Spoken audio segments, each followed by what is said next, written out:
Kershaw scratch, LA turns to Tony Gonsolin, ESPN MLB analyst Jessica Mendoza. Tony Gonsolin, there's nothing negative about him. He's had a phenomenal year. He hasn't pitched since September 26. This is Clayton Kershaw. What he brings, what he can do, the stuff. And by the way, he's having a better season this year than he's had in the last 5. He has been lights out his last 2 starts in the postseason, but the back spasm is a huge concern because of the rest of this series. Game 2, 5:30 Eastern, ESPN Radio and the ESPN app. Tonight's Bills-Titans game is a go after all the Titans' latest COVID-19 tests came back negative. Second consecutive day of no new positives for Tennessee. ESPN's Adrian Wojnarowski reports Clippers assistant Ty Lue's candidacy for the Rockets coaching vacancies gained significant momentum following yesterday's meeting with Houston ownership and management. Golfer Dustin Johnson has withdrawn from this week's CJ Cup at Shadow Creek in Las Vegas after testing positive for the coronavirus. With thousands of locally owned Napa stores across the nation, chances are that wherever you call home, they do too. So whether you stop by a local Napa Auto Parts store, Napa Auto Care Center, or visit Napa online, you can count on Napa know-how. Matt Moscona. I'm very important. After further review. Say it one more time. After further review with Matt Moscona. And here we go. ESPN Baton Rouge, New Orleans, Alexandria. Live from the Mercedes-Benz of Baton Rouge studios. That's right.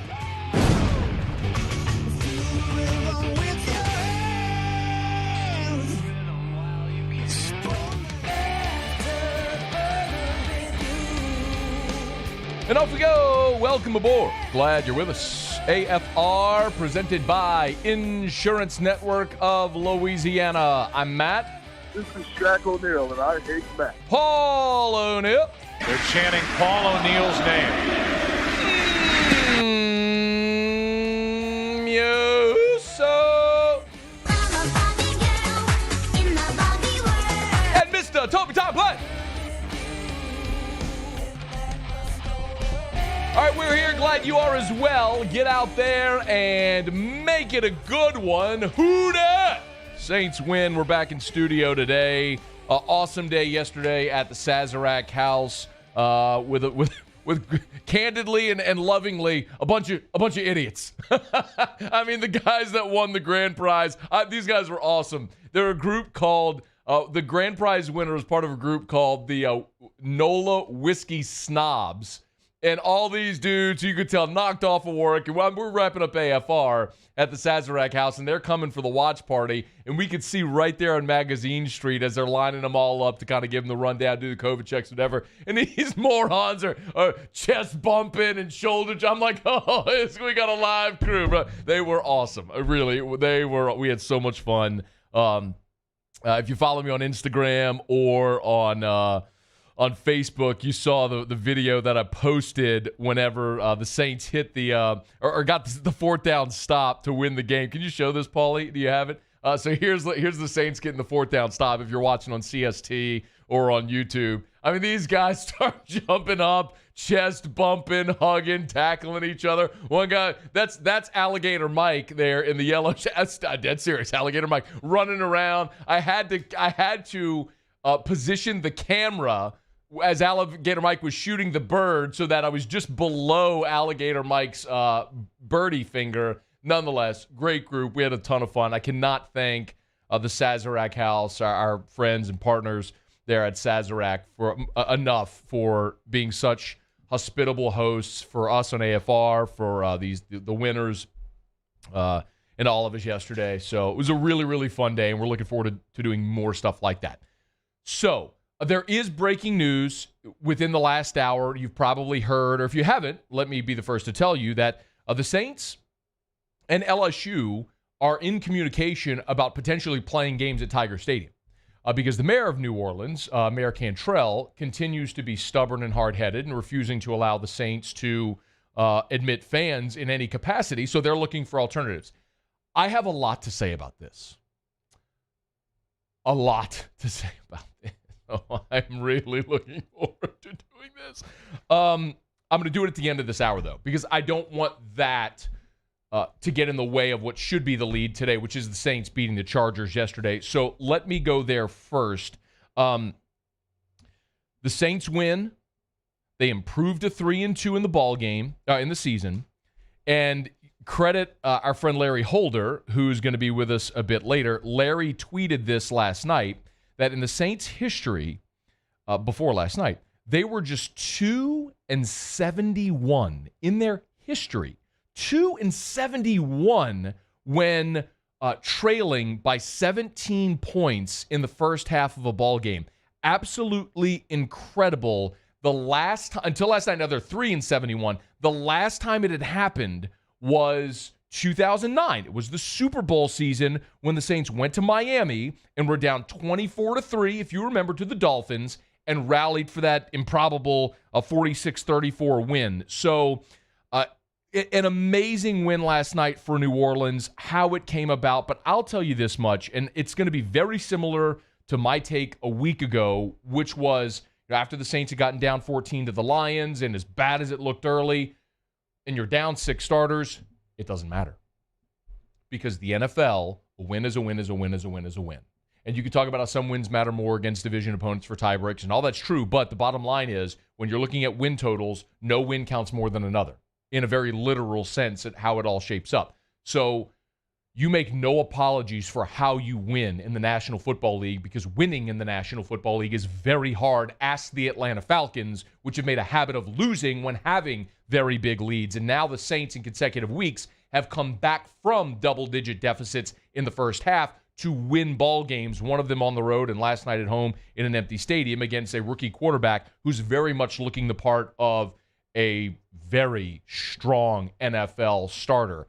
Now, granted, we said the same about RG3 10 years ago, and we see how that went. But I digress. We'll see, but very strong start for Justin Herbert. Never apologize for an NFL win. You're not trying to impress the playoff selection committee. This ordained group of nincompoops who have this inflated sense of self-worth because they are the gatekeepers of all things holy, and they have the admit one pass to the college football playoff. No. You win. And right now, the Saints are at 3-2. They're at 3-2. They're tied for the division lead. They have the head-to-head right now over Tampa Bay. They get their bye. As the only bad thing about playing on Monday Night Football is subsequently you have a short week. Well, now, because of how this is positioned, you have an open date after Monday Night Football. Instead of playing a short week, you get the full week and an extra week. The Saints under Sean Payton have been very good coming off the bye. Last year notwithstanding, when they were embarrassed at home by the Atlanta Falcons. I digress. The Saints have been very good under Sean Payton coming off the bye. This will be another opportunity to do so against a division opponent in Carolina. Then you go to Chicago, winnable games before you go to Tampa and try to win that season series. You can see how the dominoes have fallen for New Orleans in their favor right now.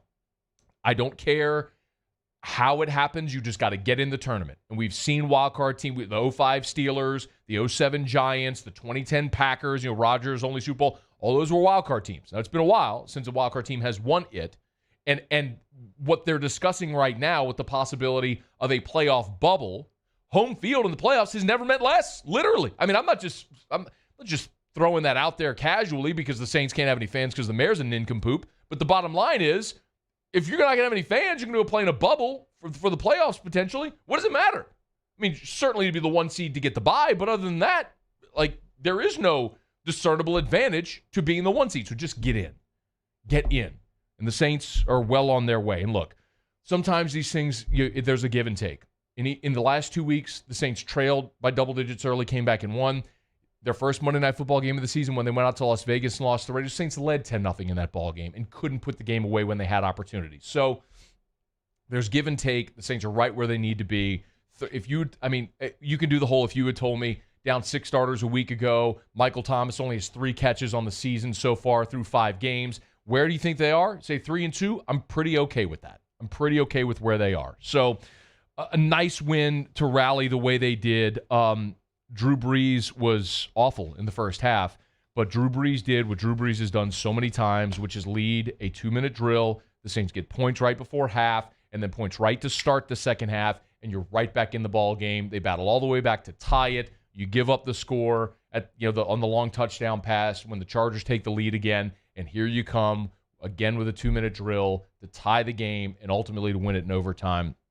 There was a lot not to like, but ultimately winning is the bottom line. I'll tell you, It was great to see Emmanuel Sanders, 12 catches for 122 yards, the 12 receptions are the most in his career. Maybe we expected too much too early and minimized the importance of rapport between quarterback and receiver. And really, we saw this a year ago with Jared Cook. You could split the season in half with Jared Cook. First half was not very good. Second half, as he got more comfortable with Breeze, it was clear their rapport was there. I also think right now Alvin Kamara is proving his worth as maybe the best all-around offensive player in the NFL. Even though he was limited to he had 45 rushing yards last night. He had 74 receiving yards, including the juggling catch down the sideline, which is the offensive play of the year for the Saints. I mean, that reception allowed them to be in range to send the game to overtime. So, and we'll talk about Taysom Hill in a minute. And he did score the game-tying touchdown, I understand, but we'll get to Taysom Hill in a minute. But Alvin Kamara, right now, that is his 4th consecutive game when he has gone over 100 yards from scrimmage. He is critical to what the Saints are and what they are doing, and that really actually is a massive understatement saying that, because he has been, especially with Michael Thomas out, the offense. I was also thrilled for Trey Hendrickson, who had another sack. That's 4.5 sacks through 5 games. This is a guy in a money year who, especially with Davenport injured, had to step up, and he has elevated his games. That is 10 quarterback hits in 5 games and 4.5 sacks, leading the team right now, opposite an all-pro defensive end in Cam Jordan. I'd love to see that. We got to talk about Taysom Hill. I don't have a ton of time here. We'll get into this maybe later with Larry Holder. Taysom Hill,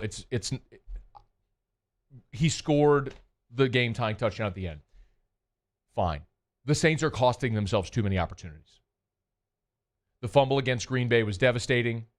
A week ago, the same thing cost the Saints in the red zone yardage with a fumbled snap. Thank God Alvin Kamara fell on it.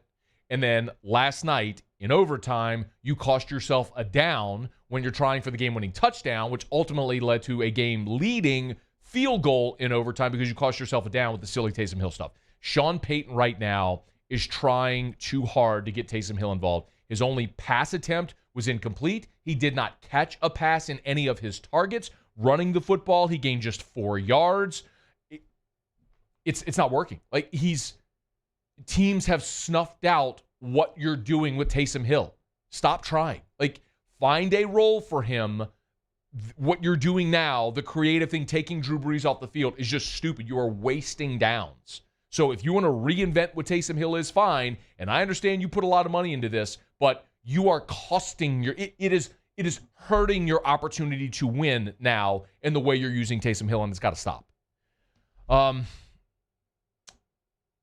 I thought Marcus Williams was terrible last night too. So we can talk about Marshawn Lattimore as well. I'm really curious to see how that secondary changes when you get Janoris Jenkins back and you're whole. But all in all, the defense was miserable in the first half. Credit them because they stopped the bleeding at 20, which allowed the Saints to get back into the ball game, ultimately tie it, and then take the lead. And yes, you got some help because Michael Batchley missed a PAT and kicked the upright. Do you have what I asked for? Listen, yesterday on the show we had Gilbert Manzano on. He's a Chargers beat writer. And the last question I asked him on the in the interview yesterday, point blank. Do you have the question in here as well? I asked him point blank. If it comes down to a game-winning kick, how confident are you in Badgley? I think it's a good amount of confidence in Michael Badgley. I know the Chargers have their history of bad luck when it comes to the kicking, but I think they feel like they got a kicker in Michael Badgley. He hasn't been in that situation where he has to, make a crucial kick or a game-winning kick.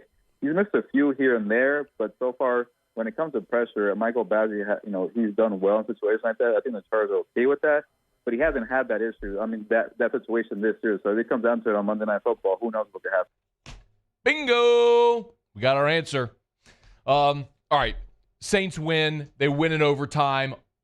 Phenomenal to go into the break with back-to-back wins. I don't care how it happened. It's exactly what you needed to have happen to be in this position coming out of the bye to make your move. And that's when they have to make their move because you know what's ahead still with Kansas City and San Francisco, Minnesota. Like, you got to go to Tampa. Like, this is your chance. Go make your move when you come off the bye.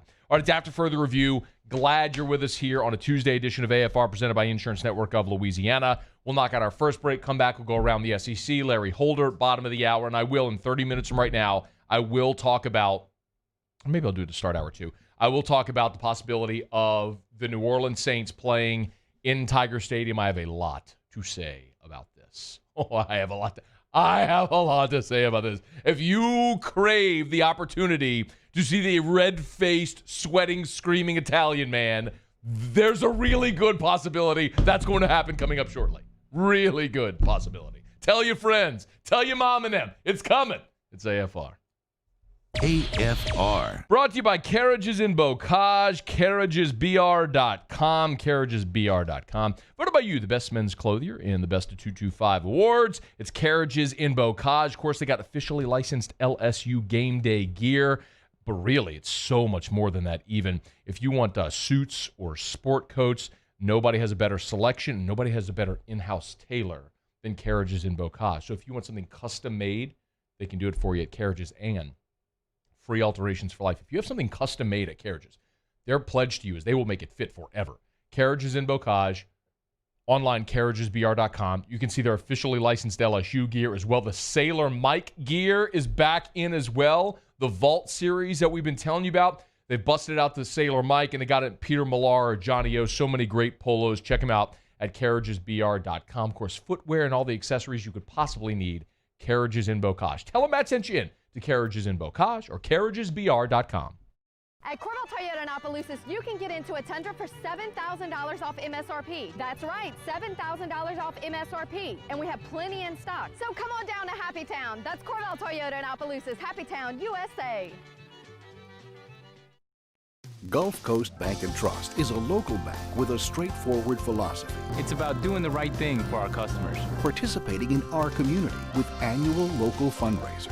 Offering individual attention in a modern banking atmosphere with a trusted local company. Gulf Coast Bank invested in technology with a local touch, giving our customers the power to bank anywhere, anytime. We're building relationships through personal service as the bank that cares about you. Gulf Coast Bank & Trust, the bank that cares about you.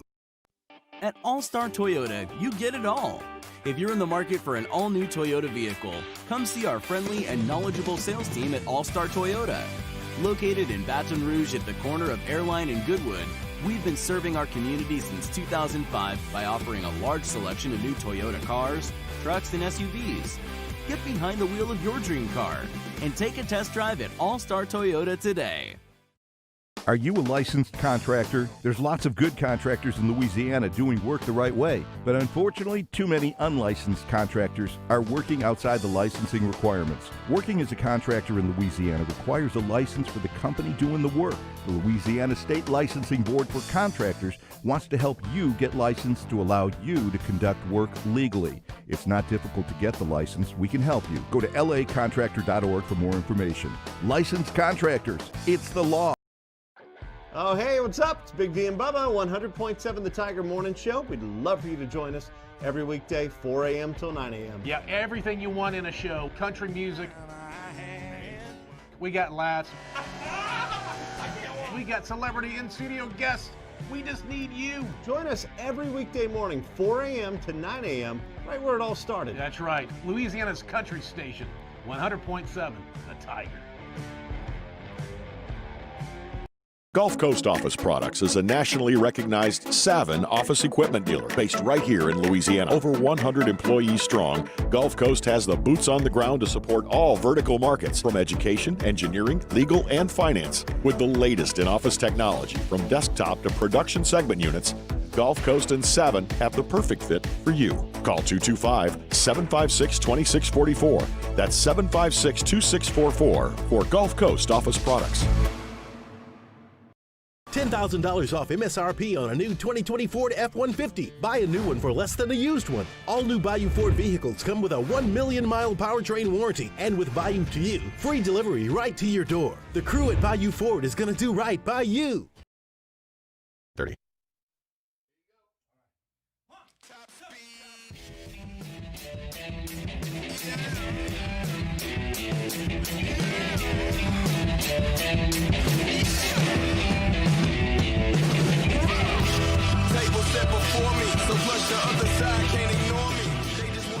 After further review with Matt Moscona, presented by Insurance Network of Louisiana. Call for a free quote to see how much you can save. 293-0450. After further review with Matt Moscona, ESPN Baton Rouge, New Orleans, Alexandria. University of Florida, LSU's opponent this week, they have confirmed 5 players have tested positive for COVID-19. They had 1 positive test a week ago. They're not disclosing which 5 players have tested positive, citing privacy rules, which is all good. I guess we'll find out on Saturday if it's players that are starters or contributors who know if they're not out on the field. It is worth noting that the university conducted 345 tests last week with just those 5 positives. So, all in all, for Florida, I'll kind of shrug my shoulders unless if it's a significant player like Kyle Trask or Kyle Pitts or Kadarius Toney. Other than that, it's probably just not really relevant. I'll also mention to you, if you recall, you played a Missouri team last week that was down 3 of its top 5 receivers and 2 defensive linemen, and that didn't really help you very much. So let's not start whooping and hooping and hollering and all because Florida's going to be down a few players because, quite honestly, it didn't really matter last week. So we'll let you know if we find out which 5 players those are from Florida. But, again, unless if it's one of 3 guys, I really think it's largely irrelevant. Something else we found out today is that the LSU-Florida game has moved by 30 minutes. I don't know that this is necessarily enormous news for whatever reason. It's just moved from a 2:30 Central Time kickoff to a 3 o'clock Central Time kickoff. They just moved the game by 30 minutes. So it's still going to be on ESPN, but again, it'll start at 3 Central instead of 2:30. So still ESPN, just moved back by 30 minutes, which means all of our game day lineup moves back by 30 minutes as well. So, all right, it's at the further review. Glad you're hanging out with us here. We'll talk with Larry Holder about 8 minutes from right now. We'll get his take on the possibility of the Saints playing in Baton Rouge in Tiger Stadium. Recap the game last night as Larry was in the Dome for that. That's all coming up. Feinswag next hour, Rohan Davey in hour 3. Glad you're with us. A little bit early today, but let's go around the SEC.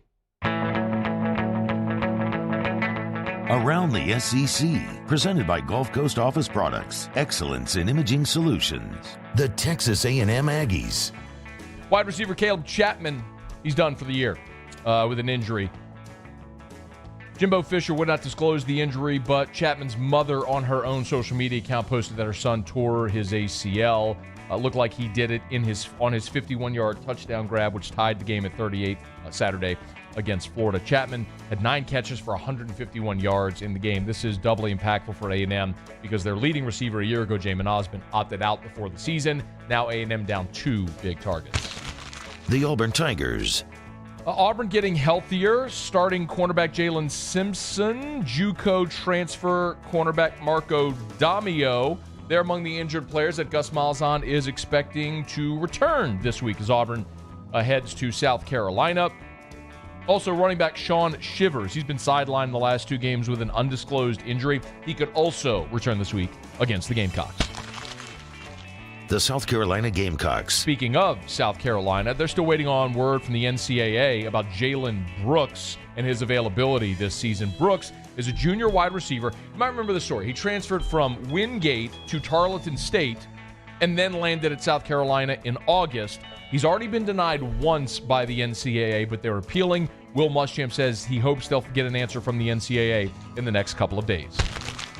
The Arkansas Razorbacks. Eric Musselman landed a basketball commit. Arkansas Little Rock forward transfer, Kamani Johnson, 6'7", 215. He chose Arkansas over DePaul and St. John's. He's the 4th incoming transfer this offseason for Musselman and the Hogs. He will have to sit out this year because of NCAA transfer rules. As a sophomore, he averaged 11, 6, and 2, playing in 31 games with 25 starts. The Missouri Tigers. And after an 8-year hiatus on the hardwood, the border war between Missouri and Kansas was set to resume. Noted past tense there because that will no longer happen due to COVID-19. Border war has been pushed back to December of 2021. Teams were scheduled to play December 12th at T-Mobile in Kansas City. Mizzou and Kansas have faced each other 267 times on the hardwood, with the first coming back in 1907. There you have it. That is Around the SEC, presented by Gulf Coast Office Products. Shout out to our guy Trey Beal and our friends at Gulf Coast Office Products. They're online at gcopnet.com, gcopnet.com. If you run a business, you need office equipment, you need to run more efficiently, Gulf Coast Office Products can help. Maybe most importantly at Gulf Coast Office Products, because they've got facilities in Baton Rouge, in New Orleans, and on the North Shore, and Lafayette. What that means is whatever piece of equipment you need or need serviced, they can get to you same day or worst case scenario the next day by 10 a.m. Learn more at gcopnet.com, gcopnet.com for Gulf Coast Office Products. All right, tap to further review. Glad to have you hanging out with us here. A really great day. I wanted to also thank yesterday for our show at the Sazerac House in New Orleans. Wanted to also thank our friends over at the Nopsey Hotel on Barone. Awesome boutique hotel right there in the CBD. It's gorgeous. I mean, you could tell it's a very historic building that they've made very contemporary in its design on the interior. Awesome. So great blend of classical and contemporary. And so many of those places right now are not just the hotels, but basically everybody in New Orleans that's business is hospitality, which is something that hospitality and tourism is a cornerstone of that city, as we all know. And because the mayor is suffocating them right now, it's very difficult. I told the story. We left the Sazerac House last night. I was walking back to the Nopsey Hotel, and I just walked into one of the convenience stores on Canal just to walk in and buy a beer for my walk. And they couldn't sell me beer because it was like 11:02. After 11 o'clock, couldn't sell beer. Anyway, my point is, Nopsey Hotel was awesome to us. They were very hospitable. They listened to the show, and when they heard we were doing the show at Sazerac House, they reached out and said, "Hey, we'd love to host you." So me and Jay Ducote and TJ Solis, our director of sales, we all stayed there at Nopsey, and they were super hospitable. And the hotel was gorgeous. And if you're heading to the city, if you're thinking maybe you might want to, a weekend, and just book a room and go down the city and go out to dinner and do what you can if you feel comfortable doing it. But so many of these places, they need it, man. They need it, and they were great to us there at Nopsey. So I'd recommend them I couldn't recommend them highly enough, actually. But check them out, man. Y'all get out and try to resume life. It's the only way we'll get back to it. Or maybe the Saints will come play in Tiger Stadium. And we can all shoot the theoretical bird to the mayor who keeps impeding progress. Larry Holder, theathletic.com/New Orleans. He'll join us next on AFR. AFR. Hey, speaking of great meals, if you're looking for dinner tonight, of course, Ichiban's always a great option. Essen near Perkins, Airline Highway in Gonzales, voted by you the best sushi and best hibachi in the best of 225 awards. Order a Moscona roll. Post the picture on Twitter, on Facebook, on Instagram. Tag me. I'd love to share. Love to give you a shout out here on the show. You maybe go order a Moscona roll or any of your favorite specialty rolls. Their specialty rolls are incredible. Moscona roll is shrimp tempura. People ask me all the time. Shrimp tempura, snow crab, crushed candied macadamia nuts. It's topped with garlic butter seared red snapper, sriracha, yuzu honey, and toasted coconut. It's spicy, it's sweet, it's got texture, it's got the perfect finish. That's why it's one of the best-selling rolls. It has nothing to do with my name. It's the Moscona roll, and it's only at Ichiban. Essen near Perkins, Airline Highway in Gonzales. All-weather patio dining if you want to dine outdoors, dine in, or carry out. Just make tonight an Ichiban night. Gulf Coast Bank and Trust is giving our customers the power to bank anywhere, anytime during this challenging event. And we're right there with you. Our mobile banking app is a smart way to manage your money and time. Gulf Coast Bank and Trust, the bank that cares about you. This isn't just another day. It's so much more. Kelly's life was put on hold when her auctioneer primary care doctor discovered a rare blood disorder. Her doctor connected her to an auctioneer care team of cancer, heart, and kidney specialists. With multiple primary care locations around Baton Rouge, same-day appointments, and online scheduling, we're relentless about keeping you healthy. Auctioneer Baton Rouge, innovating healthcare for Kelly. To all of our heroes working on the front lines of this COVID-19 pandemic, Your bravery and selflessness represent the very best of us, and we want to say thank you. I'm asking everyone around the state to join me in celebrating the heroism of our healthcare professionals on the 19th of every month at 1900 hours, that's 7 p.m. Write a note of appreciation, make plans to donate to charitable organizations, or say a prayer. To learn more, visit 19thanks.org. Thank you, and God bless. T-Bob Hebert here with breaking news. Front to Back Boat Services is the shop to upgrade your boat tech this fall. With not one but two NMEA certified techs, who better to install your Panoptic sonar, your HD displays. You want to see the fish under the water before you even cast? They have that. Trolling motor you could control with your iPhone? They have that. So what are you waiting for? Get into Front to Back Boat Services right now. Upgrade your boat tech. Make your boating dreams come true. Front to Back Boat Services. I've been doing business with Luba for 25 years. They're dependable, trustworthy. It's just the attention to detail with our clients. Our folks have years and years of experience. They're highly trained professionals. But many companies have that asset. What I'd like to think makes Luba a bit different is that we use those talents in a way that truly is dedicated to serving the needs of the folks who depend on us. ServiceMaster Elite create clean, disinfected work environments. As a local business, we take pride in serving the New Orleans and Baton Rouge areas. Our cleaning protocols follow CDC and OSHA standards for healthcare settings, offices, senior living, restaurants, and industrial plants. Contact ServiceMaster Elite to get your operation ready for reopening with germ disinfection cleaning. ServiceMaster Elite, the trusted choice in professional cleaning since 1996. Well, the reason why I would recommend him because he's trustworthy. I mean, attention and love and respect of who you are, what you are, and the purpose why you came, he honors that.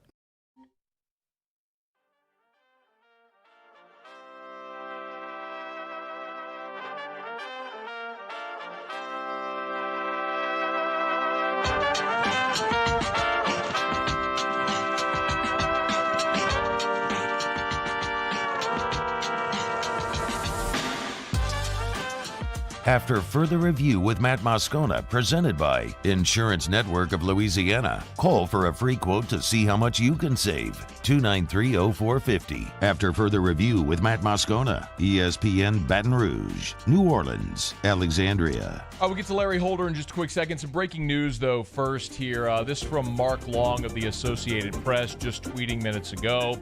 University of Florida football team has experienced an increase in positive COVID tests among players this week.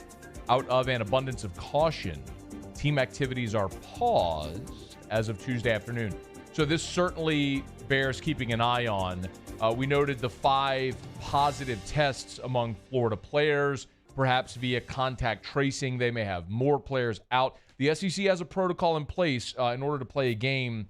The number of players, scholarship players you have to have available, at what positions as well. So the SEC will go through that due diligence, no doubt, with the University of Florida to see if they are available to play this weekend. If not, we've talked about it's why the SEC left December the 12th open as a date. We talked about it yesterday with Missouri and Vanderbilt.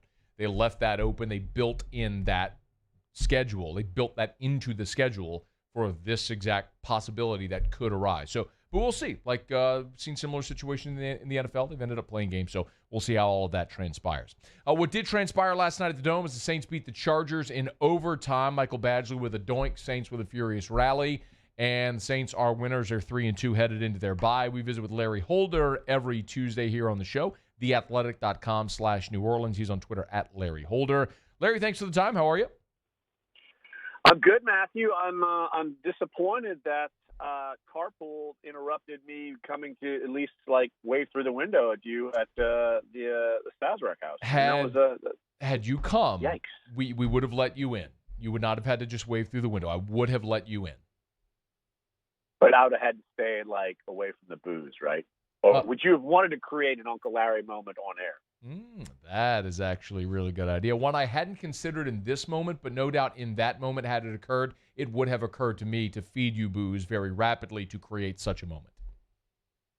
Well, that would have hindered me going to the Superdome to actually work to cover this game. So it might have been an issue, maybe a small one. So what did you think of the game? What was maybe more surprising to you, the deficit or the rally?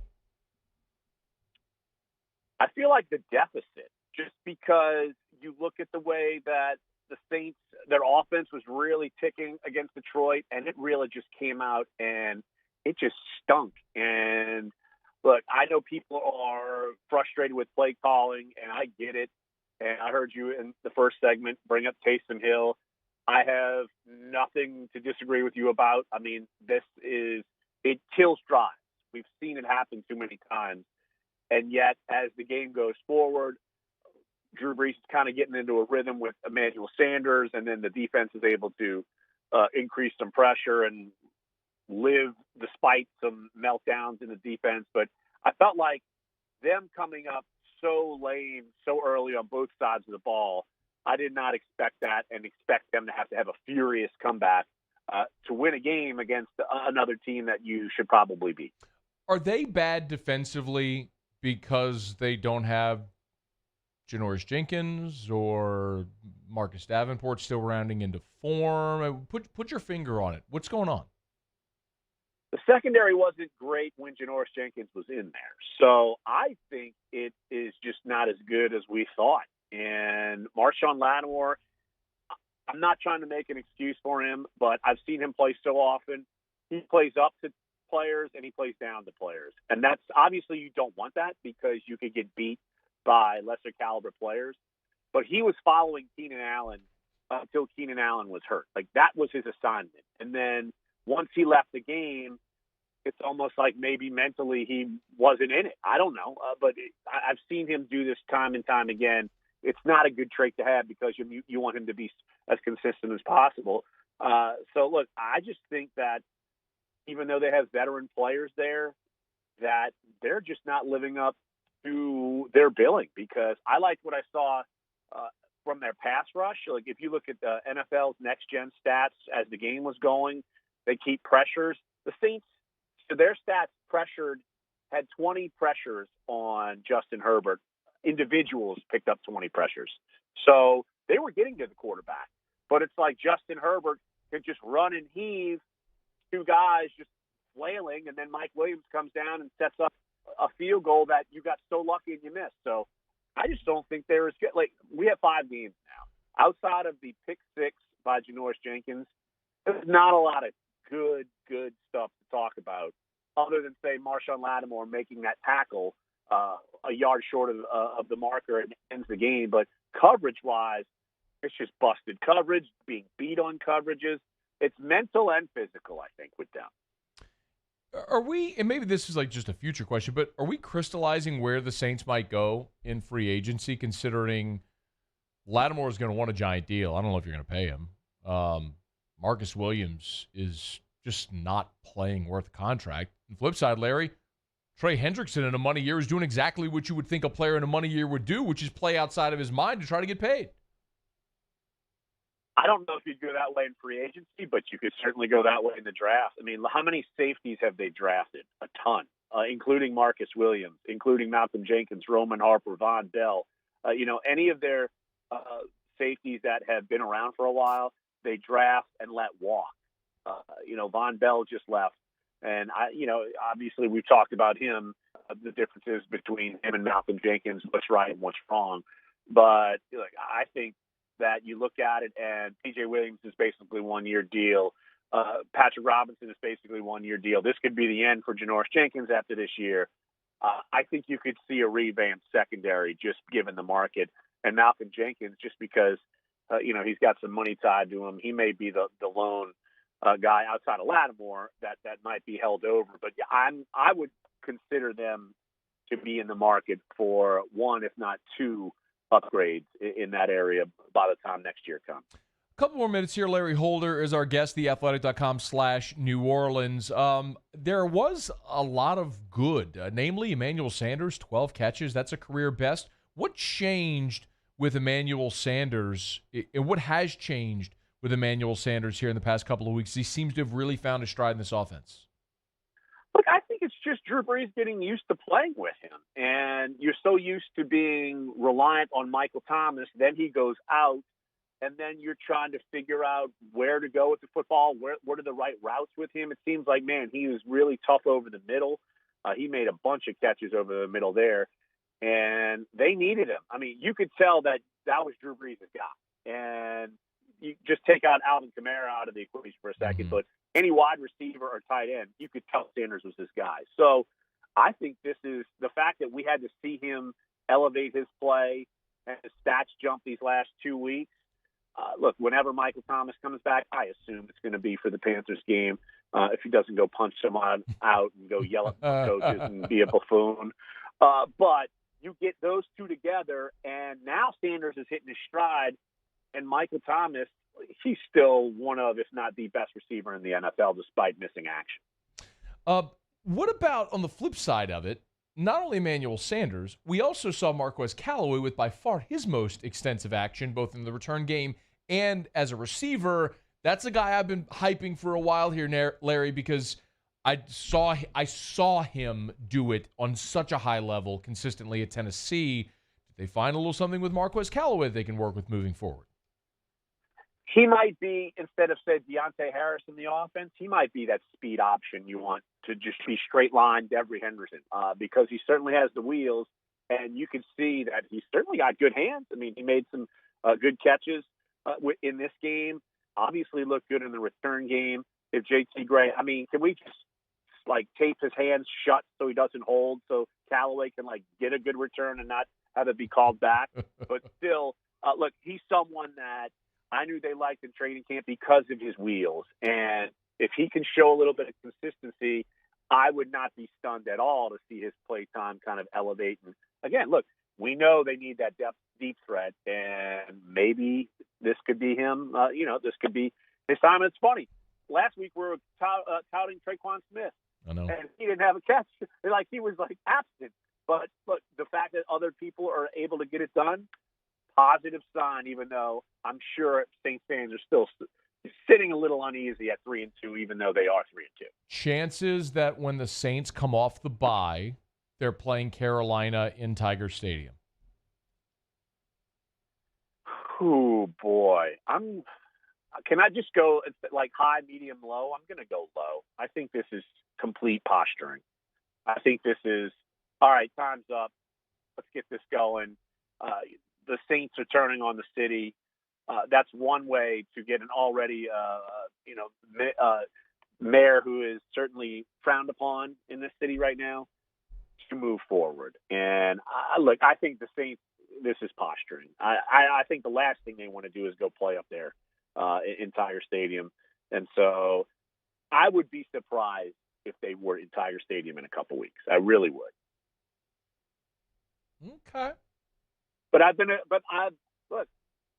wrong before in the past, except with Kyle Trask when he's going to be an NFL quarterback in 3 years, like we said, right? So, that's to be determined in 3 years, and I don't think he will be a starting NFL. We've gone through, and look out, we'll mark the tape, and we'll come back to that. But I think there is a better chance that the Saints play in Tiger Stadium than in an empty Superdome in 2 weeks. I think they're going to let people in. That's the thing. Okay, I hope you're right. They're playing here. I love the wording of the statement from the city of New Orleans, where it's like an absolutely closed in fixed dome, because look, they had fans in Atlanta, right? And Dallas. Fans in Dallas, right? Yep. I've never seen the Mercedes-Benz Stadium open. I don't think it actually works. I think it's just enclosed. I've never seen the thing open.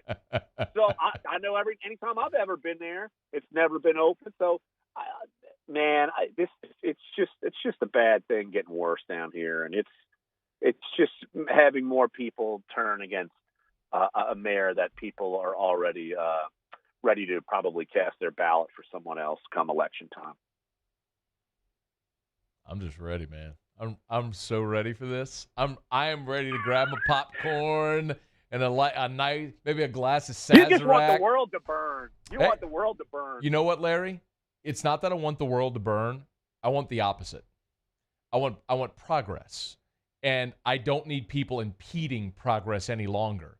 And it's going to take organizations like the Saints stepping forward and going, yeah, we're done with you. We're going to find a way. If you're not going to let us, then we're going to go find a way somewhere else. And I love it. It's the same thing, Matt. It's the same thing, Matt. The Catholic League, they're having to go play in Hammond. Let's go. Because they can't play in Tad Gormley Stadium. I'm like, that's a joke. It is a joke. You know, that's a joke. It is. So, at some point, we the people have to stand up and scream loudly enough. It's a joke. And that's coming, brother. In about 15 minutes from right now, I'm about to let loose. I'm really excited. I'm just watching the clock. I'm like so ready for this. I'm going to watch you on TV. I'm ready for the red face. I'm in. I love those rants. I'm in. All in. What do you have coming up at The Athletic? I just finished up a column on LSU and Ed Ogeron saying, oh, you guys are going to burn me on my statement about the defense being better than it. I'm like, well, no, Ed, you burned yourself. Yep. No one asked you to do that. Yep. So I have a column on that coming up, and then, of course, we're going to have a coverage of the Saints in the bye week. And then I've got an interesting column coming out next week about possibilities of the successor for Drew Brees. I'm diving in on that right now, and I'm going to drop another trash bomb in there for you. So just be not ready. happening. He's on the roster. Jameis Winston. Gonna happen. You're right. Okay, you can laugh. All right. I will. I will laugh. Okay. And I'll laugh at you over the next 3 years when Kyle Trask does nothing in the NFL. Well, we laugh at each other because we're both sometimes wrong. Sometimes, but you more than me. Man, I don't know about that. All right. We'll mark the tape. We'll check it. We'll tally it up. Mark it. Larry Holder on Twitter @Larry Holder. Thank you, Larry. Enjoy the rest of your day. Bye, buddy. Talk to you next week. See you. It's after further review. Appreciate Larry for joining us. We'll knock out a quick break when we come back. Speaking of that, Ogeron, he was on off the bench earlier today. Discussed his offensive line, which is returning to form. That's good to see. Well, let's hear from Coach O, and then right after the top of the hour, I will give you my full commentary on the possibility of the Saints playing in Tiger Stadium. It's coming up. Stick around, AFR. AFR. AFR is brought to you by Darren James and Associates, powered by eXp Realty. Every home listed by every company, all in one place. Agent225.com. Agent225.com. I will give you Darren's cell here in just a quick second. So if you want to get your phone out, get ready to punch in the number, or just tell Siri to call Darren James, and the number will pop up. But either way, bottom line is, I tell you this every day, November is the #1 real estate month in Baton Rouge. November. It makes sense. New home for the new year, sell it in November. Well, beat that rush by a couple of weeks. Call Darren James now. You're still very much in a seller's market where there is an absence of inventory in the market right now. So if you were even thinking, maybe it's time, have that conversation with Darren, see what the comps are, what he thinks you could get for your home, how quickly this process could be, and you could be in a new home for the holidays, new home for the new year. 335-7666 for Darren James. This is it, what smart customers wait for all year. The Richards Honda Trade-In, Trade-Up event. Right now, get more money for your trade and a great price on something new. That's a win-win. Only at richardshonda.com. The smart choice. I've been doing business with Luba for 25 years. They're dependable, trustworthy. It's just the attention to detail with our clients. Our folks have years and years of experience. They're highly trained professionals. But many companies have that asset. What I'd like to think makes Luba a bit different is that we use those talents in a way that truly is dedicated to serving the needs of the folks who depend on us. All right, man, what do you want to watch? Football or football? Let's go with football. Football it is.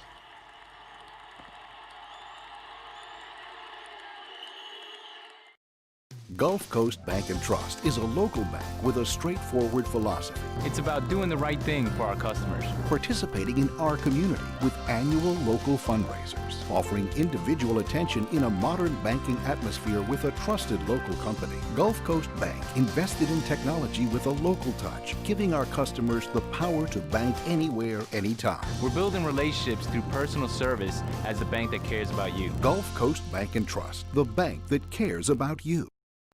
At All-Star Toyota, you get it all.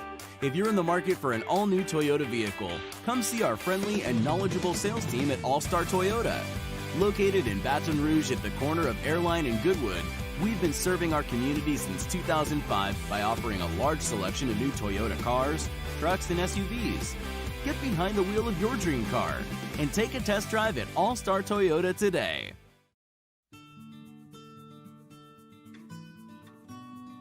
This is a house call. This is a follow-up appointment.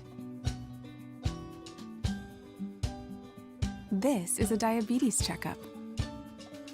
This isn't just more convenient care, it's more advanced care. This is innovating healthcare at Louisiana's #1 hospital, Auctioner. Peyton was awesome the whole time, like so friendly, very quick to just come up, like let me know if there's anything you need, and just really make you feel like you're taken care of and you're kind of part of their little law family. Upgrading your ride is as easy as richardshonda.com during the Trade-In, Trade-Up event. It's a once-a-year event with great prices on every vehicle in stock. So trade up today. I-12 at Millerville Road and richardshonda.com.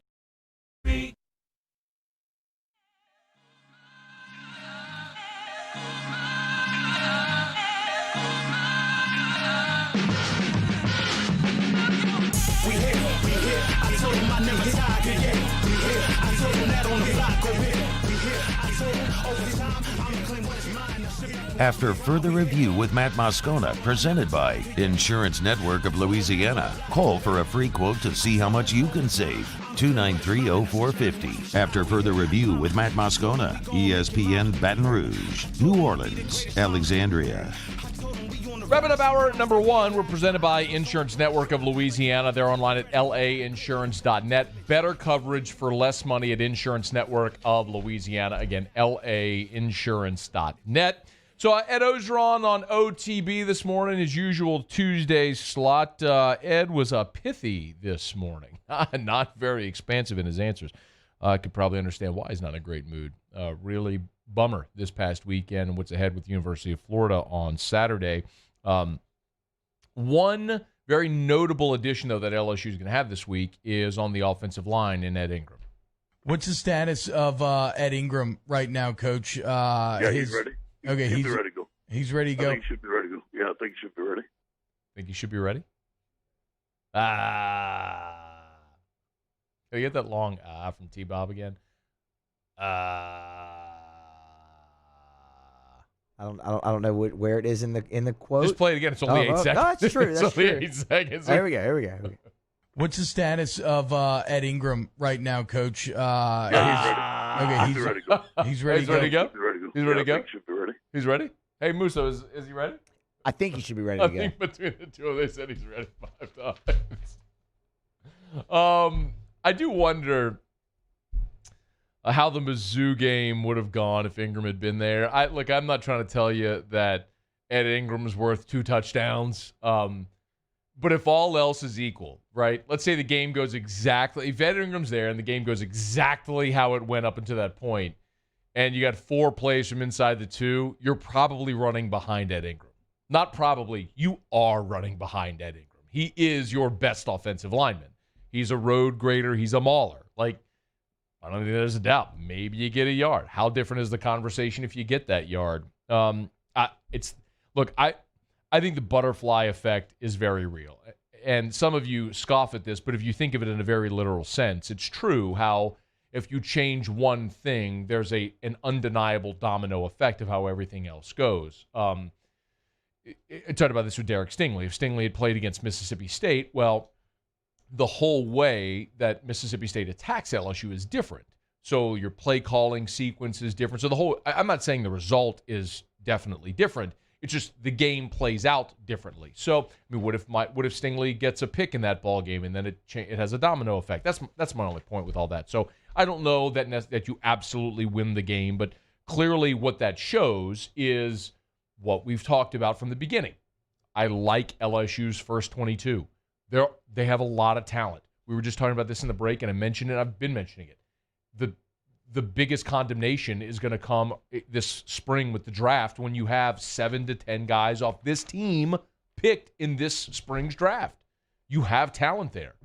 But what you don't have right now is great depth. When Ingram goes out and you put 285-pound Charles Turner in there, there's a noticeable drop-off. It's not to say that anybody's backups are better than their starters. They aren't. That's why they're backups and not starters. But the key is, how much of a drop-off do you have? Game 1 with Stingley out, it was significant when you had to shuffle the deck. Not having Ed Ingram, I think, was significant in a day where you only struggled to run the ball for less than 50 yards. So, yeah, I'm glad to see Ed Ingram back this week, and I think it's significant, especially going on the road to have a veteran guy like that. If you need to establish a line of scrimmage, I really want Ed Ingram there. And how different this season would feel, even in spite of your struggles, if you found a way to make a couple of plays in 2 games to be 3-0 instead of 1-2. They haven't done it, though. All right, it's after further review. When we come back, could the Saints be playing in Tiger Stadium? I have some thoughts on that. I'll share them after SportsCenter. AFR. Love telling you about our friends over at GMFS and GMFSmortgage.com. Changing lives since 1999.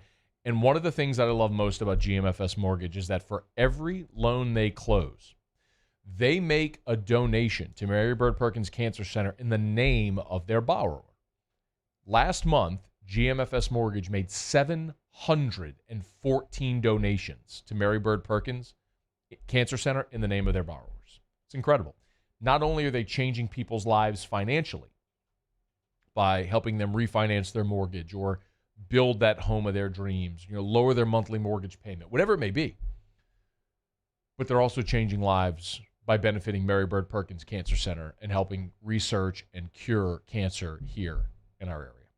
GMFSmortgage.com, a community partner for more than 20 years now. Online at GMFSmortgage.com to find the office nearest you. GMFS Mortgage, changing lives. At All-Star Toyota, you get it all. If you're in the market for an all-new Toyota vehicle, come see our friendly and knowledgeable sales team at All-Star Toyota. Located in Baton Rouge at the corner of Airline and Goodwood, we've been serving our community since 2005 by offering a large selection of new Toyota cars, trucks, and SUVs. Get behind the wheel of your dream car and take a test drive at All-Star Toyota today. Prompt, professional, reliable. If you're looking for a breath of fresh air with your AC and heating needs, call the professionals at Anison Bitter. Anison Bitter, a Rheem Pro partner, keeping your family comfortable for over 25 years. Gulf Coast Bank and Trust is a local bank with a straightforward philosophy. It's about doing the right thing for our customers. Participating in our community with annual local fundraisers. Offering individual attention in a modern banking atmosphere with a trusted local company. Gulf Coast Bank invested in technology with a local touch, giving our customers the power to bank anywhere, anytime. We're building relationships through personal service as a bank that cares about you. Gulf Coast Bank and Trust, the bank that cares about you. Are you a licensed contractor? There's lots of good contractors in Louisiana doing work the right way, but unfortunately, too many unlicensed contractors are working outside the licensing requirements. Working as a contractor in Louisiana requires a license for the company doing the work. The Louisiana State Licensing Board for Contractors wants to help you get licensed to allow you to conduct work legally. It's not difficult to get the license. We can help you. Go to lacontractor.org for more information. Licensed contractors, it's the law. Hello. What's up, E? What you doing? Chilling at the office working. You? Hanging at the job site. Chilling. Roof's up. Hey, Greg. Roof up? Roof's up. Roof's up. Roof's up. Roof's up? Roof's up. Roof's up! Roof's up! Beautiful roof every single time. True. True. Gulf Coast Office Products is a nationally recognized Savin office equipment dealer based right here in Louisiana. Over 100 employees strong, Gulf Coast has the boots on the ground to support all vertical markets from education, engineering, legal, and finance. With the latest in office technology from desktop to production segment units, Gulf Coast and Savin have the perfect fit for you. Call 225-756-2644. That's 756-2644 for Gulf Coast Office Products. At Cordell Toyota in Opelousas, you can get into a Tundra for $7,000 off MSRP. That's right, $7,000 off MSRP. And we have plenty in stock. So come on down to Happy Town. That's Cordell Toyota in Opelousas, Happy Town, USA.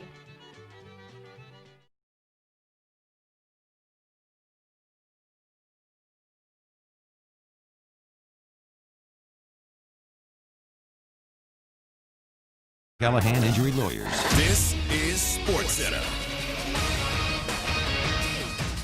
I'm Christine Lisi. Here's what's happening. Dodgers ace Clayton Kershaw scratched from tonight's start in Game 2 of the NLCS against the Braves because of back spasms. The timing's tough for an LA team down 1-0, explains ESPN's Jeff Hassan. This is the worst timing possible, particularly with their bullpen imploding in the fashion that it did last night. The Dodgers were hoping to get some length out of Kershaw tonight. That obviously is not the case, and Dave Roberts is going to have to shuffle his pitching even more than he has already. Manager Dave Roberts has said that Kershaw will still likely pitch in the NLCS. Righty Tony Gonsolin starts in Kershaw's place tonight. Coverage bottom of the hour, ESPN Radio and the ESPN app. 10th-ranked Florida has 5 new COVID-19 cases and is pausing all team activities. The Gators are slated to host LSU on Saturday. With the city of New Orleans repeatedly declining to allow the Saints to have limited capacity fan attendance due to COVID-19, team officials are meeting with LSU officials about hosting upcoming games at Tiger Stadium in Baton Rouge. Golfer Dustin Johnson has withdrawn from this week's CJ Cup after testing positive for the coronavirus. With thousands of locally owned Napa stores across the nation, chances are that wherever you call home, they do too. So whether you stop by a local Napa Auto Parts store, Napa Auto Care Center, or visit Napa online, you can count on Napa know-how. Matt Moscona. I'm very important. After further review. Say it one more time. After further review with Matt Moscona. And here we go. ESPN Baton Rouge, New Orleans, Alexandria. Live from the Mercedes-Benz of Baton Rouge studios. That's right.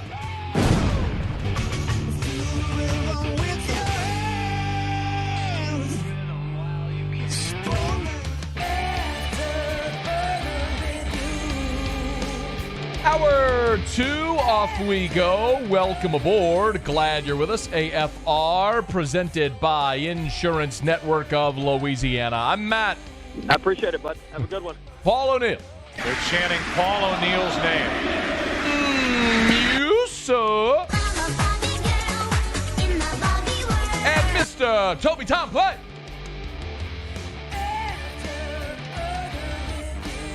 Well, we're here. Glad you are as well. Get out there and make it a good one. Rohan Davey, 1 hour from right now. Back in studio today after an awesome show yesterday at the Sazerac House in New Orleans. It was so fun to be in New Orleans, to be in the city. But similarly, it was really disappointing to be there on a Saints game day and you didn't feel the buzz.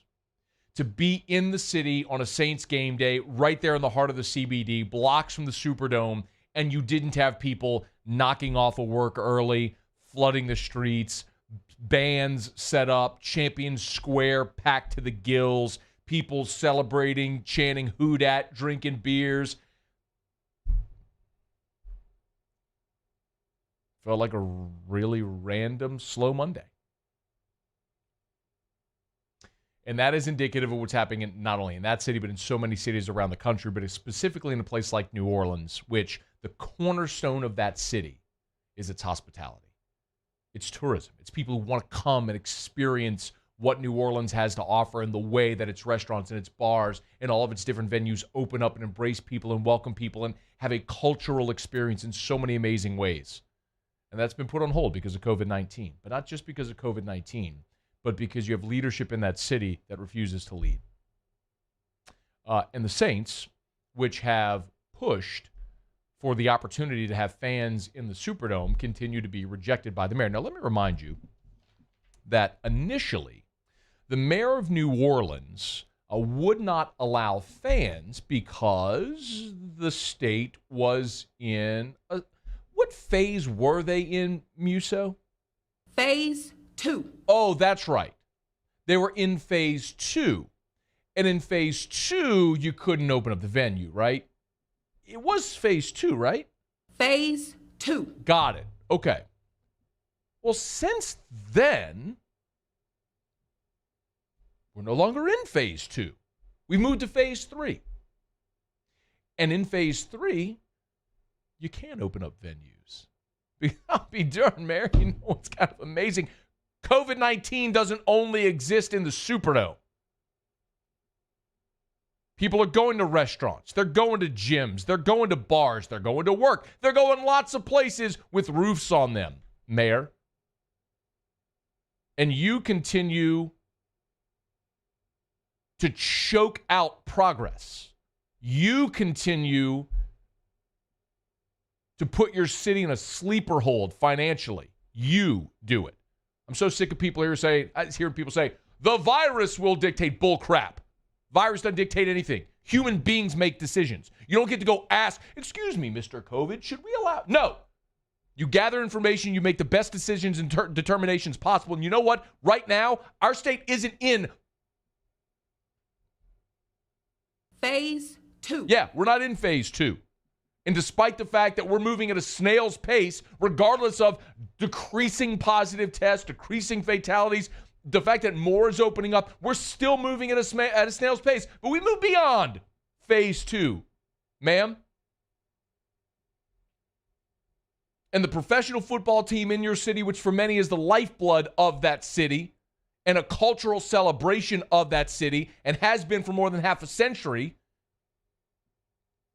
has been a great partner of the city through this and has finally said, enough. And they asked to allow a limited number of fans because we are no longer in phase 2. We're in phase 3. Not only are we in phase 3, but we've seen a venue in Baton Rouge put on a game with 25% capacity and do so successfully without any marked jump in COVID-19 positive tests or any negativity to come of that as a result. Not only at LSU, but around the country. Let me remind you, ma'am, that Atlanta, Dallas, Miami, Kansas City, Cincinnati, Baltimore, Cleveland, Houston, Indianapolis, Jacksonville, Tennessee, Denver, Carolina, Tampa, just to name a few, are allowing fans. And you know what? I'll be damned. The world hasn't ended yet. The sun's still coming up. So you know what the Saints did? They sent you a letter and said, we respectfully would like to ask that we allow fans for the next home game. They even had the commissioner, Roger Goodell, respectfully ask as well. And what did you say? No way. I want you to have no fans. I want businesses to struggle. I want everybody to continue to struggle through COVID-19 because I'm against progress. That's what you said by your actions, even if your words didn't say it, ma'am. So you know what the Saints did? They said, all right. You want to play? Let's play. Greg Bensel today, statement. Our game operations staff is meeting with LSU officials today to discuss potentially hosting future Saints home games in Tiger Stadium in Baton Rouge. LSU has been gracious and enthusiastic regarding hosting our future games. We very much appreciate their partnership. We've also discussed the possibility of moving our home games to LSU with the NFL, and they are aware of our exploring this option. Obviously, our overwhelming preference is to play our games in the Mercedes-Benz Superdome with partial fan attendance, but there has been no indication from the city on when or if this might be approved. That's from Greg Bensel. Communications with the Saints. Wasn't just Greg Bensel. Robert Munson at LSU, he'll be on with us tomorrow, by the way. He told Michael Cobble, these are extraordinary times, and we are here to help our great neighbors in any way we can. We continue to have very productive discussions with the Saints organization, and if need be, are prepared to host the Saints in Tiger Stadium this season. So this news starts making its way public. So what does the mayor of New Orleans do? She claps back. While the Saints' request for a special exception to the city's COVID-19 guidelines remains under consideration, allowing 20,000 people in an indoor space presents significant public health concerns. She writes, at present, no NFL stadium in the country with a fixed roof facility is allowing such an exception. We will continue to monitor blah, blah, blah, blah, blah, blah, blah. She mentions a fixed roof facility because Atlanta, Dallas, Houston, Indianapolis, stadiums that have retractable roof venues, but if you've been inside of Atlanta's Mercedes-Benz Stadium or Jerry World, you know good and damn well that roof ain't open. By the way, ma'am, that is in direct contrast to what you said, your words on September the 1st about why you were not allowing fans into the Superdome. For the city of New Orleans to even host an event such as that, September 27th, it kind of all goes back to my initial points of the city of New Orleans needing again her fair share in resources that are aligned with the CARES Act money that the state has received and that the city of New Orleans has yet to receive our full reimbursement of expenses that have been approved. Not about health and safety, is it? Your words, Mayor. It's about your city receiving her share of the CARES Act funding. No mention a month ago about health and safety. It was all about receiving funds from the CARES Act. Let me tell you something, ma'am. And I hope you're listening. I hope to God you're listening. You're probably not. I don't know what you're doing right now, but my hope is that somebody clips this and sends it to you, or enough people hear it so they're motivated to go stick this right in your face, my words or theirs or whoever's. You are suffocating your city, and it's unnecessary. Everyone has been doing their part in putting protocols in place. Your state right now allows legally, based on COVID-19 protocols put in place by health officials, your state is allowing you to let people into that venue, people to buy tickets, people to support the local economy, people to support businesses. But you are a self-imposed impediment. You are a power-hungry impediment to that progress for some unknown reason. And I think I know what it is, but you, in your own words a month ago, said nothing about health and safety or COVID protocols. It was all about the CARES Act. It was about receiving funding. And now you're changing your tune. State health officials say, thumbs up, go ahead, but you say no. And so you know what everyone else is going to say? We'll find it our own way. We'll embarrass you publicly. We'll take our act 70 miles to the west to Baton Rouge and play it there with fans just to stick it to you to make sure you are never reelected because of the way you are suffocating that city right now. That is brutal. Absolutely brutal. And for you to say, no venue with a fixed roof, I got an idea. Lead. Somebody has to be first. What are you afraid of? Be first. Be bold. Be a leader. Do what your city elected you to do, which is go lead. You're not breaking any laws.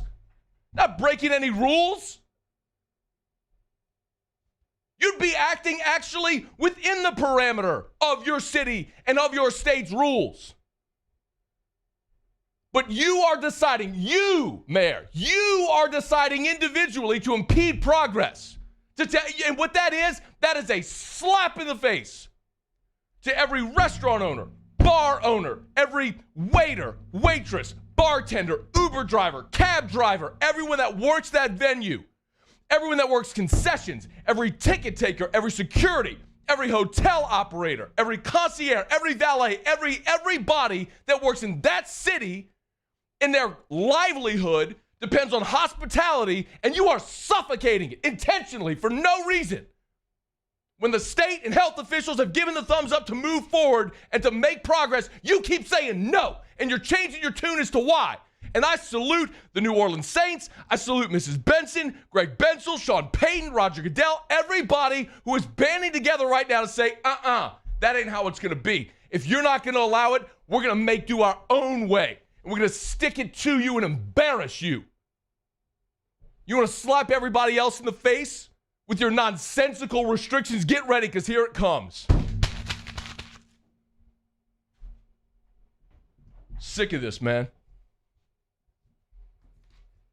Leaders need to lead. People need to be bold. You got to be able to open your mouth. We, the people, we elected those people, not to impede our progress. but to help, to make our cities better places to live, to make our communities better. She's not doing it. And those that are bold and those that are fed up need to speak up. And I'll yell loudly. And a lot of y'all ain't gonna like it. You know what? I don't give a darn. Come at me. Come at me, goofballs. Come at me on Twitter. And you know what I'm gonna say? This is allowed based on health officials. All you morons are gonna say, what do the doctors say? The doctors say open up the venue. You ninnies are the ones that are impeding everybody's progress. If you're scared, stay your ass in your home forever. Don't ever leave again.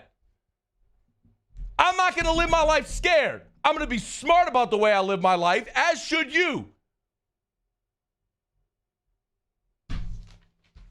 But when the people in charge of that you and I have all tasked with making those decisions have said, open up the venue, 25%, and one person keeps saying no, you're going to set me off, and you just did. And I hope this today, some of y'all ain't going to like it. I don't really care if you like it or not. My hope is that this inspires a lot of you who feel like I do but are afraid to use your voice. I hope this inspires you to open your mouth, inspires you to talk more, to act more. I'm not going to live the rest of my life putting a mask on my face, not going to public places, watching businesses die because of people like Mayor Cantrell who can't get out of her own way,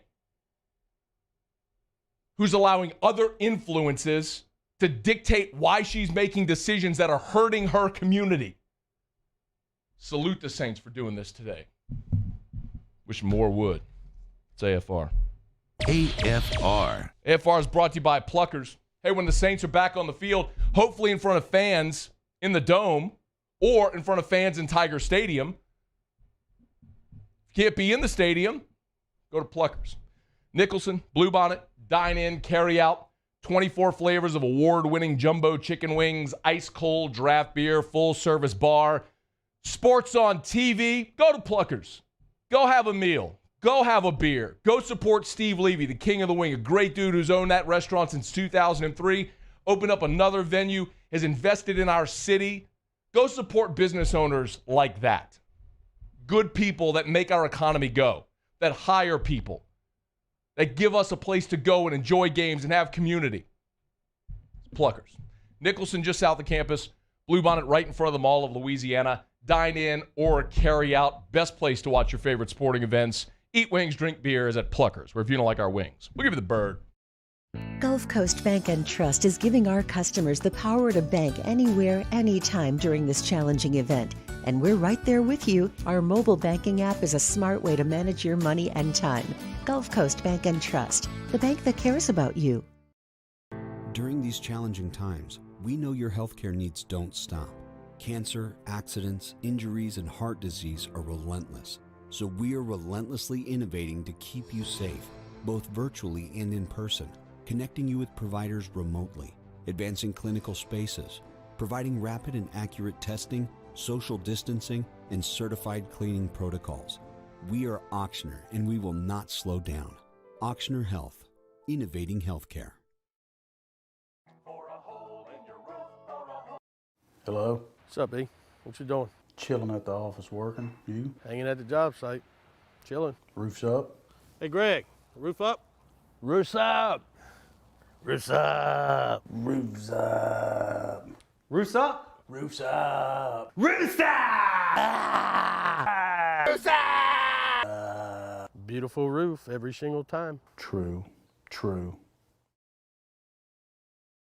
$10,000 off MSRP on a new 2020 Ford F-150. Buy a new one for less than a used one. All new Bayou Ford vehicles come with a 1 million-mile powertrain warranty. And with Bayou to You, free delivery right to your door. The crew at Bayou Ford is going to do right by you.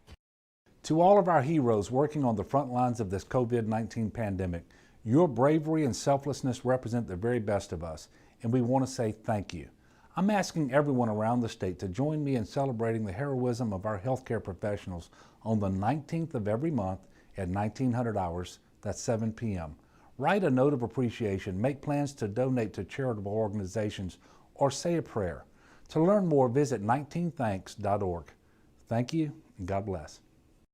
T-Bob Hebert here with breaking news. Front to Back Boat Services is the shop to upgrade your boat tech this fall. With not one but two NMEA certified techs, who better to install your Panoptic sonar, your HD displays. You want to see the fish under the water before you even cast? They have that. Trolling motor you could control with your iPhone? They have that. So what are you waiting for? Get into Front to Back Boat Services right now. Upgrade your boat tech. Make your boating dreams come true. Front to Back Boat Services. I've been doing business with Luba for 25 years. They're dependable, trustworthy. It's just the attention to detail with our clients. Our folks have years and years of experience. They're highly trained professionals. But many companies have that asset. What I'd like to think makes Luba a bit different is that we use those talents in a way that truly is dedicated to serving.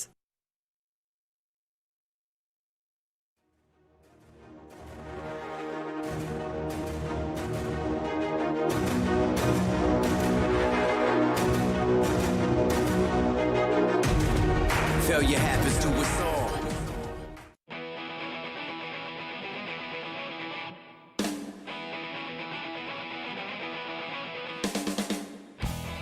After further review with Matt Moscona, presented by Insurance Network of Louisiana. Call for a free quote to see how much you can save. 293-0450. After further review with Matt Moscona, ESPN Baton Rouge, New Orleans, Alexandria. From that rant to Lee. Has there been a more polar opposite transition in the history of this show? Hi, Lee. Did you get spittle all over the microphone and the desk? Mike, those guys have up shields? Mic, desk, laptop, all over, no doubt, all over the place, everywhere. So, yesterday I went for great lengths to go. I made a special trip to buy the beer that I'm going to talk about later. Good. It's fabulous. And you really, I wish I could pour you one right now because you need one. I do. I'm sweating a lot. You do. Hey, what do you want to see Saints games in Tiger Stadium? That would be awesome. Saw that back in 2005. Every 15 years or so we'll get one of those. I saw one that when they came here, I covered the Miami Dolphins game for USA Saban. Today. Yeah. Yeah, and I was it was kind of a weird crowd. Remember, did you go to that game? I didn't go to that one. I went to the one when they played the Bears. They had 3 games, if I'm not mistaken, in Tiger Stadium. Yeah. It was the Dolphins, the Bears. I want to say maybe Carolina was the other one, but I went to the one when they played the Bears. Yeah, well, this one, that was, of course, for anybody who doesn't know why, it was post-Katrina. Yeah. The Superdome wasn't available. But, Saban came in with the Dolphins. The Dolphins won. And it was interesting because it was the first time I'd seen Nick since he left. And maybe, it's down. Did you ever go to the visitors coaches area where they interview coaches in Tiger Stadium? Oh, post game, yeah. The room's a little box, yeah. Right. And it was, of course, hot and humid, and they've got some air conditioner there that drips all over the floor. So, back then, and I remember this young woman reporter, probably Reveille or Tiger TV or something, and she had been real snarky to me, like, "What are you doing here?" kind of thing. But then right before the press conference, and she goes, "I love Coach Saban." And I said, "Oh, have you ever met him?" She goes, "No, I sure would love to." So a couple seconds later, the door, bursts open, and Saban comes walking through, and he's going up towards the podium. And like I said, that little room. Yeah. And he looks over, and he sees me, and he steps around a couple of chairs. He goes, "Oh, hi, Lee," and reaches out, and we shake hands. And Nick's got that real soft handshake that's very strange. And Nick sits down at the press conference, and I thought the girl was going to wet her pants. And she showed more respect after that. Who was whatever that's worth. I can't remember. I mean, Matt, I can't remember what I did yesterday so much as 15 years ago. I just remember the story. Yeah. It's a good story. It would be even better if you knew who it was, like if that person went on to do anything. It wasn't anybody who went on to anything big. If it had been, I would remember. Well, maybe that not. part I would. Maybe. Do you remember working with anybody that went on to do anything big? Like, I'm asking serious, like a story like that. Oh gosh, when I was in Kansas City, and we used to have a media group there of young people. We all played softball together and did stuff together. The Bill McAtee, Goose Goslin, who was the NFL writer for the Dallas Morning News for forever. There was the Big Eight. They had a third-string PR guy who used to was just the nicest man, Bill Hancock.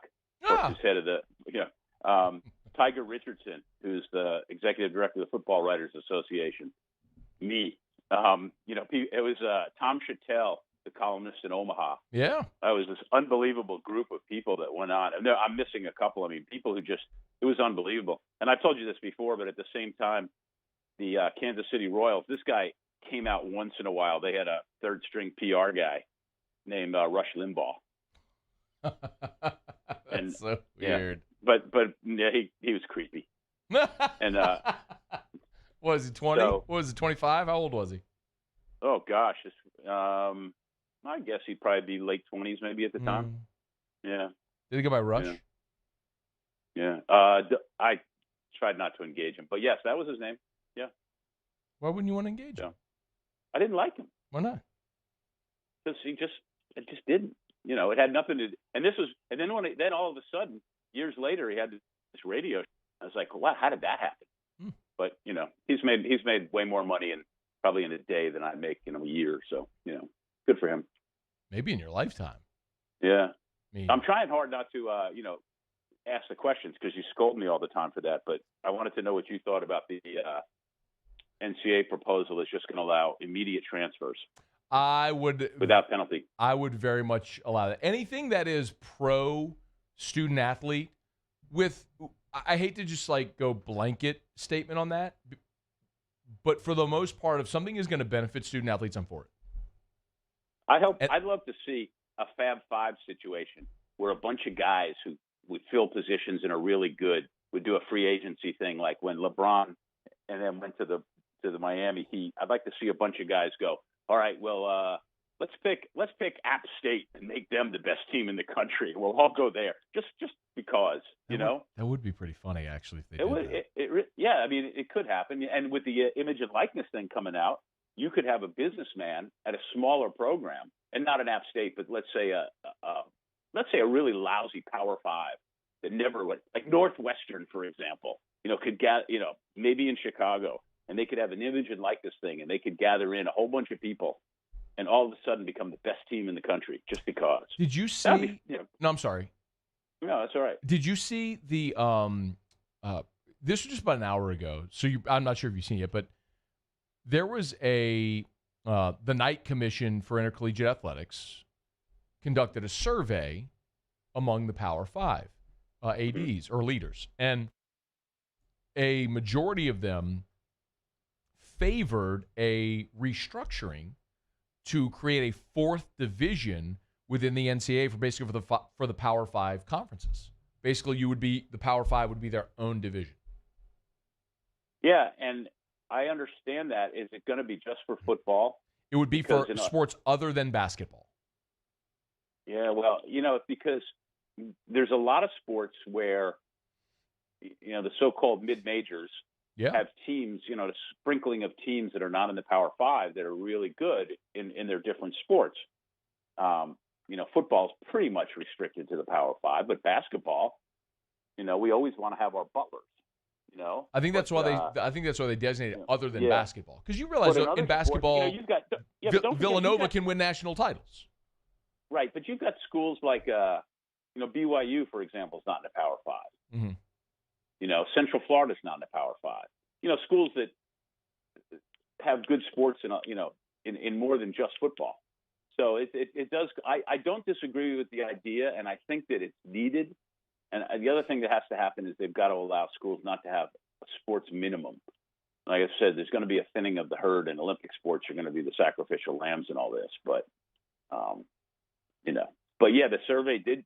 I'm just catching up on it now. I'm getting it real quick. Yeah. Looking at it. Yeah.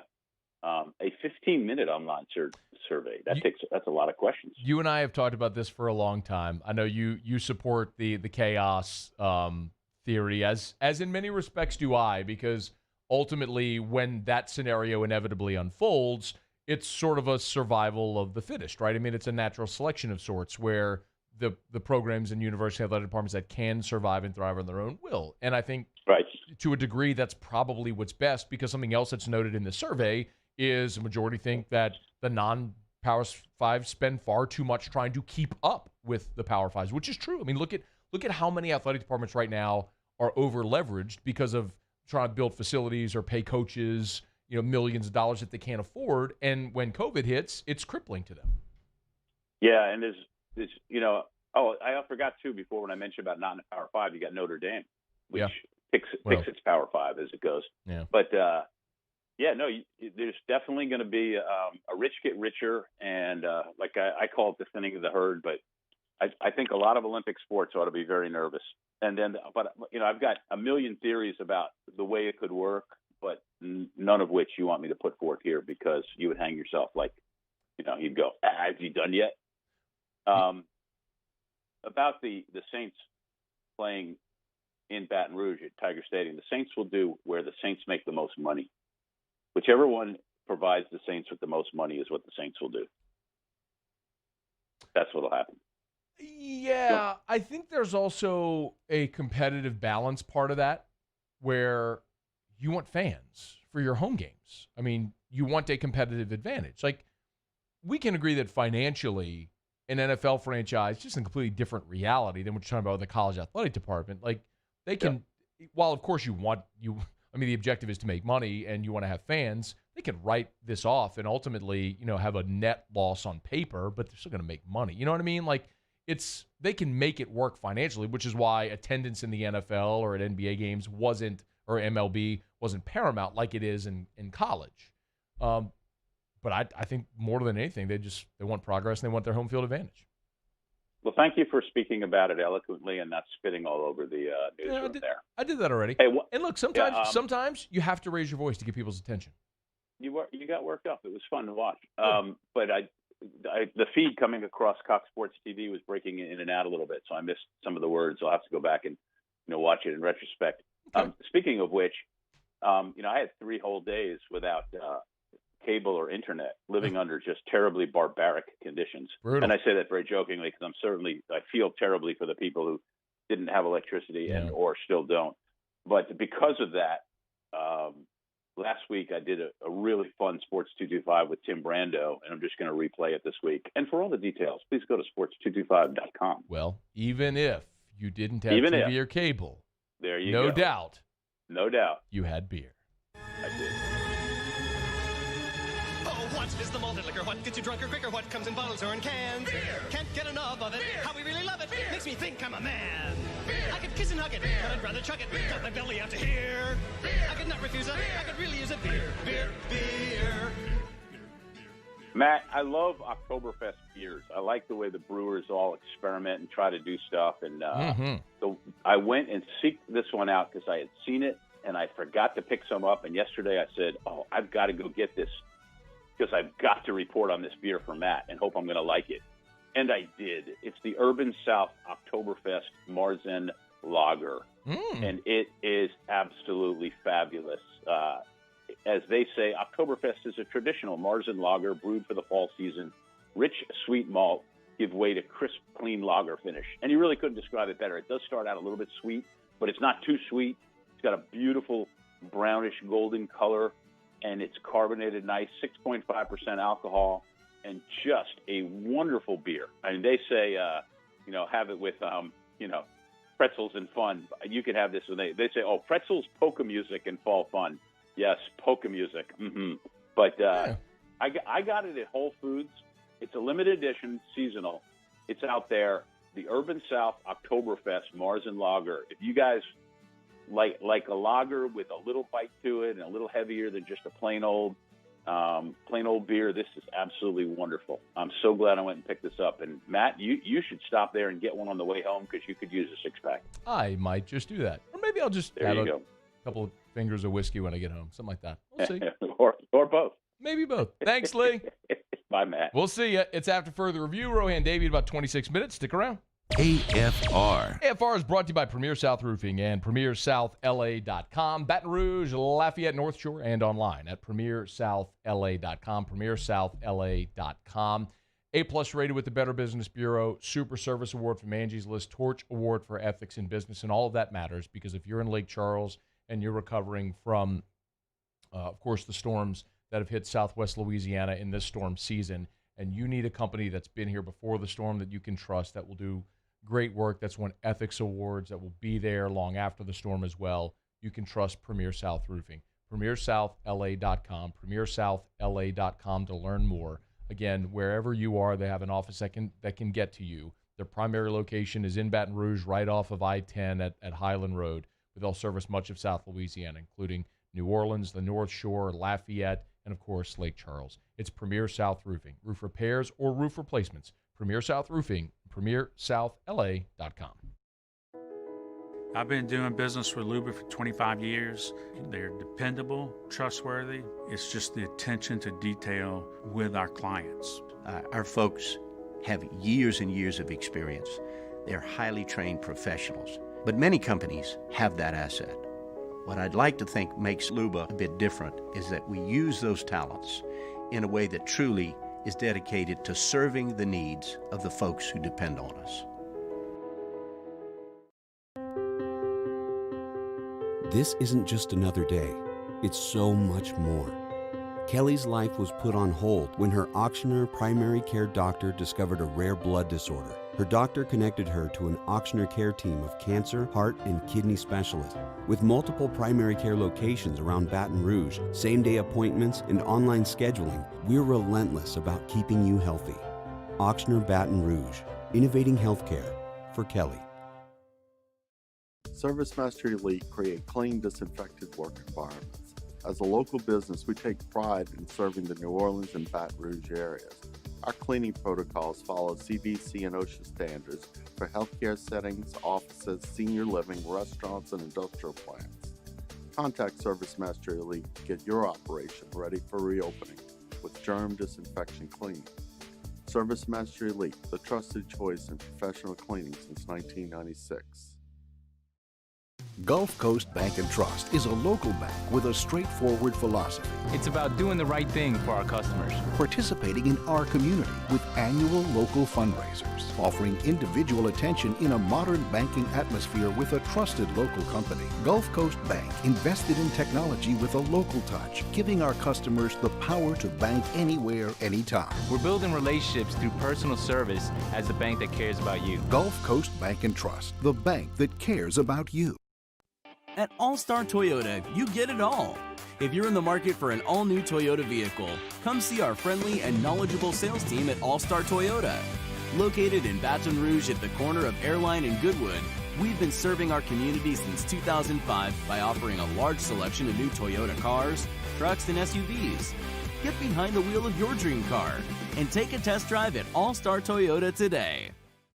Are you a licensed contractor? There's lots of good contractors in Louisiana doing work the right way, but unfortunately, too many unlicensed contractors are working outside the licensing requirements. Working as a contractor in Louisiana requires a license for the company doing the work. The Louisiana State Licensing Board for Contractors wants to help you get licensed to allow you to conduct work legally. It's not difficult to get the license. We can help you. Go to lacontractor.org for more information. Licensed contractors, it's the law.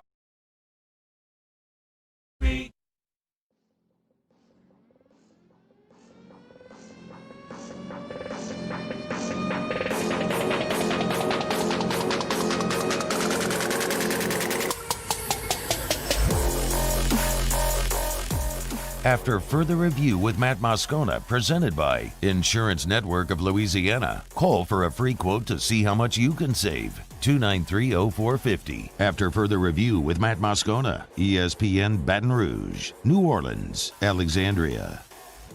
Kirk Herbstreit was on the College Football Podcast on ESPN, and he weighed in on a topic that many have wondered, one that I asked Ed Ogeron about on his press conference on Monday, which was what's going on with SEC defenses. Here's what Herbie had to say. It's bizarre to see this conference having these kind of results. And I think I think it's a few things. David said that more and more guys like Sark and Lane Kiffin in the SEC are coaching offense. The overall trend of style of offense has changed over the last 5 to 7 years. That's true. But I think it's the COVID. I think it's not having spring ball. I think it's not having a normal summer. I think it's not having a normal camp and hitting. I think it's not having a normal week of practice when you get ready to face an opponent. It's more walkthrough. It's more, showing Zoom meetings still. And you're in meetings. You're not hitting people as much. So, and then I think it's less buy-in, honestly. I mean, when I watch some of these guys tackle, or I should say not tackle, when I watch some of these SEC defenses, I look at guys like Stingley right now, who's a great talent. He has zero interest in tackling, zero interest in being accountable in that regard. Derek Stingley Sr. Heard that and replied on Twitter. LOL at Kirk Herbstreit. Derek misses one tackle, and all of a sudden he looks as if he doesn't want to tackle. 5 tackles against Vandy, 4 against Missouri while playing on a bad ankle, SMH. The play, of course, that Herbstreit's referring to, that Coach Stingley there is referring to, is the play in the second half where there was an in route that cut under, and it was very, very apparent that Derek Stingley wasn't 100%. But one play sometimes in moments like that gain you an unfair reputation. I pointed out that the same thing happened with Grant Delpit a year ago. Grant Delpit didn't forget how to play safety or regress. Grant Delpit was playing on one leg last year, and it was evident by the manner in which he played and the on-again, off-again nature of his season. And instead of commending him for trying to play through an injury on a championship team when he very easily could have opted out, as so many have done now, and just gotten himself ready for the draft and no doubt been a surefire first-round top 10 pick, he played through an injury, and it hurt his draft stock. So this won't surprise you, but having watched Derek Stingley play, and especially knowing what he went through before the season opener, which caused him to miss the Mississippi State game, and then coming back against Vanderbilt and playing the way he did, and then playing on Saturday against Missouri, I don't think Derek Stingley's disinterested. I don't think he doesn't want to tackle. I think you saw one play where the guy on a bum ankle wasn't as fleet-footed as he normally is. That shouldn't gain you a reputation. And I think that I understand why Herbstreit mentioned it, if that's a play he saw on a highlight reel and mentions that as guys that look like they don't want to tackle, but it's just not accurate. Something that I say often, if you think about the way national media versus local media cover a team, if you're Kirk Herbstreit or you're someone in the national media, the expectation is that you're going to have a surface-level knowledge of every team. If you cover a team locally, your knowledge should go deep on the team you cover, not wide, but deep. You're expected to know who the third left tackle is in the event that there's an injury and where that guy went to high school and what his star rating was and has he played, is he a swing? Like, you're expected to know all that. Herbstreit isn't. And I think that's one of those instances where when you have a surface level view of something, you cherry pick an example of a notable player to make your point, even if it's misguided. So I can understand Coach Stingley replying to Herbstreit there on Twitter, and I certainly hope that there's enough film on Derek from a year ago that people understand what type of player he is and when people talk to him what type of kid he is. To Herbstreit's bigger picture point, though, about why we're seeing what we're seeing defensively in the SEC, I am very curious because I don't know definitively that it's just COVID-19. I think what you have is offenses in the SEC in a year where we were expecting quarterback play to be down. Remember, Burrow gone, Tua gone, Jake Fromm gone. Like, we looked coming into this season and said the best quarterbacks in the SEC are Kyle Trask and Kellen Mond. I mean, two guys who have been around a while but haven't really done much in their career. I mean, it's fair. And both have played well here to start the season. But when you inject Lane Kiffin at Ole Miss, Matt Luke out, Rich Rod running that offense, and you put Lane Kiffin in with Matt Corral and John Rice Plumlee and Jerry Annealy and that talent, that offense looks a lot different. When you go to Arkansas and you have Kendall Briles running that offense as opposed to whatever in the heck Chad Morris was doing with Brett Bielema as players, it looks a lot different. when you go to Mississippi State and out goes Joe Moorhead, who was trying to win games 16-13, and in comes Mike Leach, it's going to look a lot different.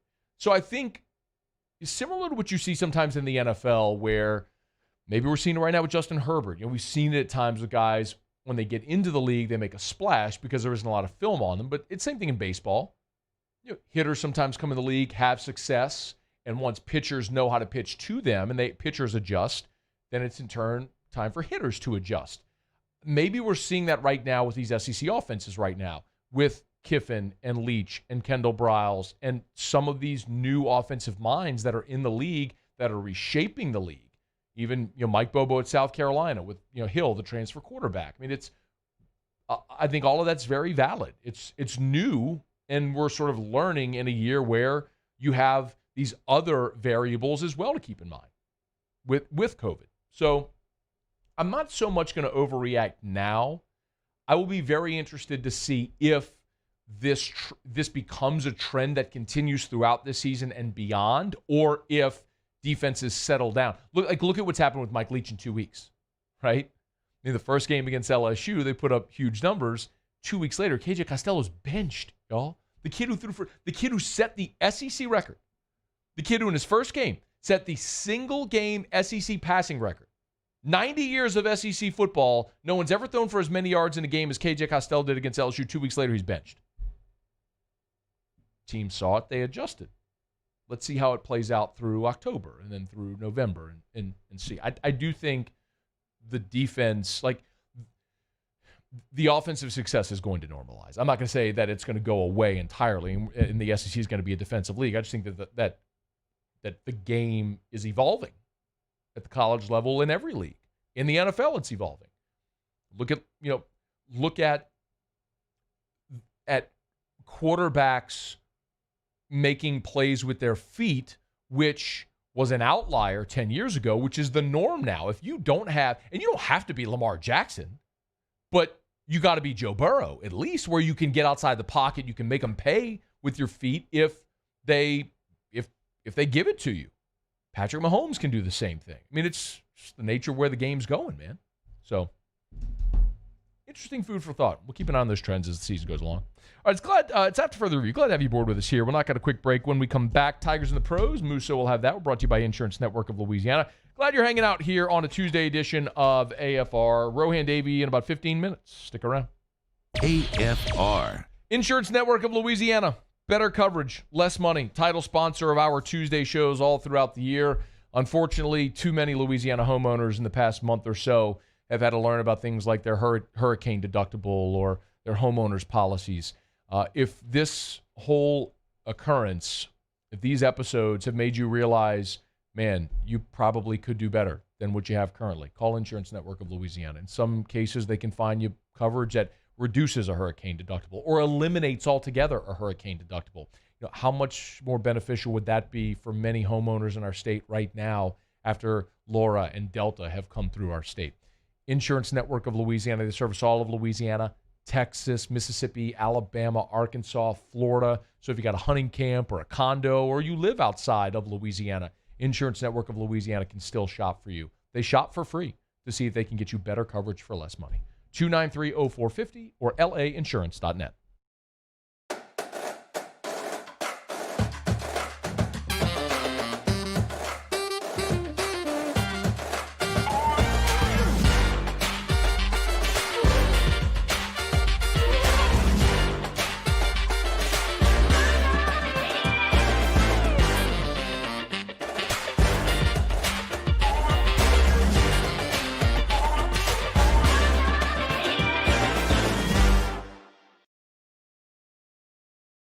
Foundation failure is common in South Louisiana, and that's why homeowners here turn to a local company they can trust, WCK Foundation Repair. WCK is the only company that specializes in drilled piers, the ideal solution for Louisiana's unique soil conditions. WCK is locally owned and operated by a group of professionals with years of experience. Learn more about the signs of foundation failure on WCKFoundationRepair.com. Call for a free estimate.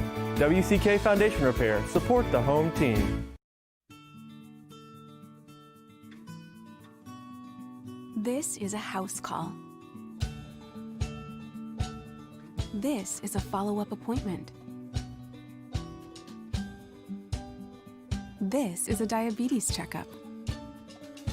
This isn't just more convenient care, it's more advanced care. This is innovating healthcare at Louisiana's #1 hospital, Ochsner. Gulf Coast Bank and Trust is a local bank with a straightforward philosophy. It's about doing the right thing for our customers. Participating in our community with annual local fundraisers, offering individual attention in a modern banking atmosphere with a trusted local company. Gulf Coast Bank invested in technology with a local touch, giving our customers the power to bank anywhere, anytime. We're building relationships through personal service as the bank that cares about you. Gulf Coast Bank and Trust, the bank that cares about you. Gulf Coast Office Products is a nationally recognized Savin office equipment dealer based right here in Louisiana. Over 100 employees strong, Gulf Coast has the boots on the ground to support all vertical markets, from education, engineering, legal, and finance. With the latest in office technology, from desktop to production segment units, Gulf Coast and Savin have the perfect fit for you. Call 225-756-2644. That's 756-2644 for Gulf Coast Office Products. To all of our heroes working on the front lines of this COVID-19 pandemic, your bravery and selflessness represent the very best of us, and we want to say thank you. I'm asking everyone around the state to join me in celebrating the heroism of our healthcare professionals on the 19th of every month at 1900 hours, that's 7 p.m. Write a note of appreciation, make plans to donate to charitable organizations, or say a prayer. To learn more, visit 19thank. Tell them that's what we ready for. War. Tell them that's what we ready for. War. Bringing that to competitors. Do we see the confetti fall? Be ready for war. Tell them that's what we ready for. War. Tell them that's what we After further review with Matt Moscona, presented by Insurance Network of Louisiana. Call for a free quote to see how much you can save. 293-0450. After further review with Matt Moscona, ESPN Baton Rouge, New Orleans, Alexandria. All right, wrapping up hour number 2. We're brought to you by Insurance Network of Louisiana. Rohan Davey right after the top of the hour. Right now, though, Muso Tigers in the pros. Tigers in the pros. They still bleed purple and gold. They're just really rich now. Presented by Kentucky's Best Hemp. Find them online at kysbesthemp.com. It's a Tuesday night. We have some football tonight. Yeah, we do. You think we can get the voice guy to chant kysbesthemp.com? Oh, God, please do that. Please and clap with it. Let's see what we can do. We'll have to shoot an email over there. He's so good. But then again, he hasn't said my name right, and I've been doing this job for 11 years. He says it right on the Thursday rejoin. He does. And that's it. It's the first one in 11 years, yeah. Yeah. And the only one. First one and the only one. Yeah, you're right. We'll work on it. When you're watching the football tonight, you won't see many LSU Tigers out there on the field. Christian Fulton for the Titans is out inactive tonight. Tre'Davious White for the Buffalo Bills also out inactive tonight. You will see Reed Ferguson snap the ball for the Buffalo Bills if they punt, but he'll be out there for field goals as well. You might have noticed that you didn't see many LSU players on the field last night in Monday Night Football. That's because Trey Turner, who plays for the Los Angeles Chargers, was also out and inactive. We talked about that. Yeah. I was actually glad to see it. Not for Trey, but for the Saints. Oh, yes. Turner and Balaga, the whole left side of the line was out. One former LSU Tiger who did see action in his sport last night was Alex Bregman. Didn't go very well. Breggs was 0 for 5, wore the collar. Astros lost, and Bregman, as a matter of fact, was the final out of the game. Flew out to the warning track with the bases loaded. They're still playing baseball? Yeah. Hey, do the Yankees play tonight? No, I didn't know baseball was still. It's not baseball season anymore. It is. A few more weeks, actually. They still have to compete for the big trophy. How are the Red Sox doing? They played the same time as the Yankees play tonight, as a matter of fact. When was their last game? A few weeks ago. Oh, yeah. Did it make the playoffs? No, not necessarily. Didn't they expand the playoff? They did. They expanded the playoff, and your team still didn't make it? They didn't make it. Must really suck. Well, That's brutal. They've won two World Series. Yeah, two national championships. I mean, technically the same thing. Do you want to talk about the past? They've won two Because of those. I'll count to 27 if you want to talk about the past. Well, how many of those happened in like the 30s? I'm sorry. Do you want to talk about the past? No, I'm just saying. How many of those happened in the 30s? I'm talking recent history here, Matt. If you want to talk about the dynasty in the 90s and early 2000s, still more than the Red Sox have won. That's good. We can talk. That's recent past. Would you like to talk about the previous 120 years? No, because you can't just count to 27 when it's the 120 years. Let's talk about the recent past, and you can still win that argument. Let's talk about how many. Not the recent past. How many in the last 20 years? Okay, that's fair. That's recent past. But I still favor the 4 that have happened since 2004 compared to the Yankees. The fun part is that you no longer have the "you're living in the past" argument because your team sucks. Wait till next year. Cubs fans said that for 100 years. The Red Sox. Their Cubs fans are starting to say that again. By the way, no. That's Tigers in the pros. There's not many Tigers in the pros left playing. The NBA's done. The WNBA's done. We don't have professional hockey players. That's it. Brought to you by KYSBestHemp.com. KYSBestHemp.com. How do you think the voice guy would say it? KYSBestHemp.com.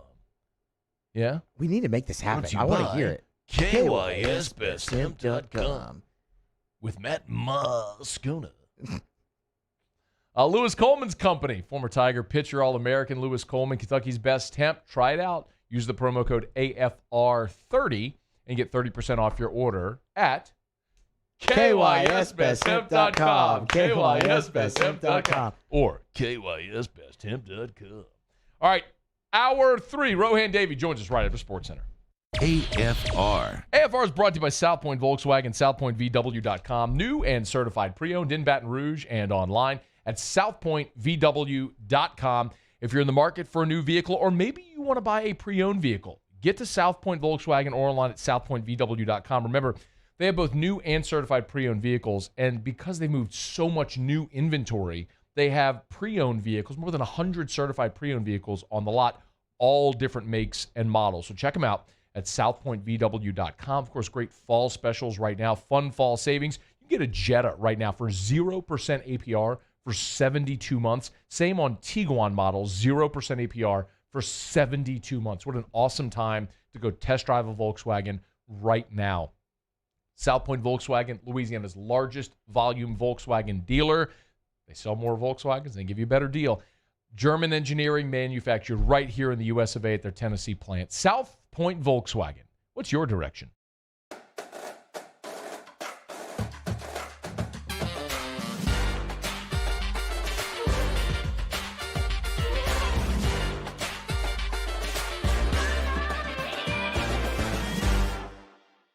$10,000 off MSRP on a new 2020 Ford F-150. Buy a new one for less than a used one. All new Bayou Ford vehicles come with a 1 million mile powertrain warranty. And with Bayou to You, free delivery right to your door. The crew at Bayou Ford is going to do right by you. Gulf Coast Bank and Trust is giving our customers the power to bank anywhere, anytime during this challenging event. And we're right there with you. Our mobile banking app is a smart way to manage your money and time. Gulf Coast Bank and Trust, the bank that cares about you. T-Bob Hebert here with breaking news. Front to Back Boat Services is the shop to upgrade your boat tech this fall. With not one but 2 NMEA certified techs, who better to install your Panoptic sonar, your HD displays. You want to see the fish under the water before you even cast?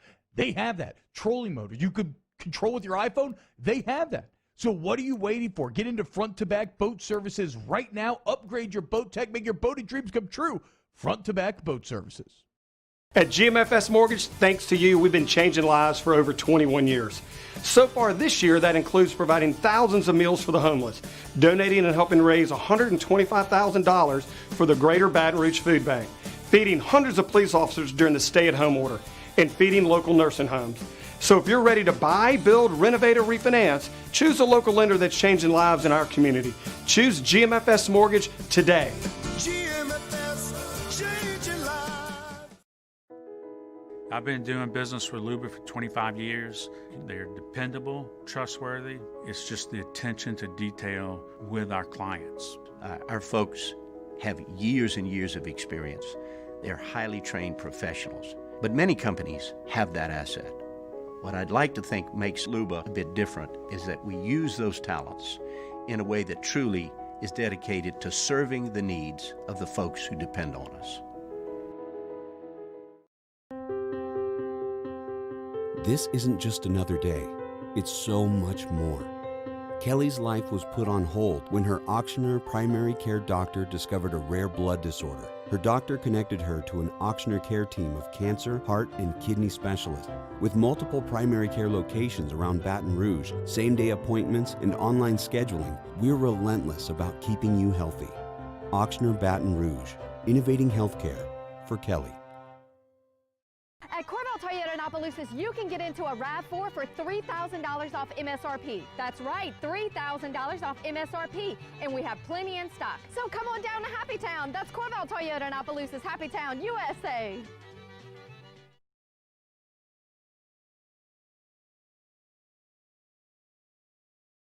Callahan Injury Lawyers. This is SportsCenter.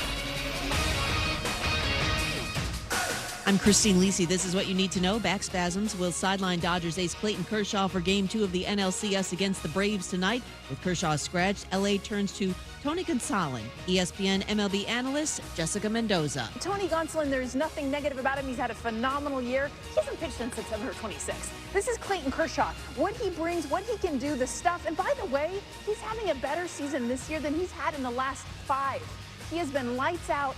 His last 2 starts in the postseason, but the back spasm is a huge concern because of the rest of this series. Los Angeles down 1-0 Manager Dave Roberts said that Kershaw will still likely pitch in the series. 10th-ranked Florida has 5 new coronavirus cases and has paused all team activities. With the city of New Orleans repeatedly declining to allow the Saints to have limited capacity fan attendance due to COVID-19, team officials are meeting with LSU officials about hosting upcoming games at Tiger Stadium in Baton Rouge. Golfer Dustin Johnson has withdrawn from this week's CJ Cup at Shadow Creek after testing positive for the coronavirus.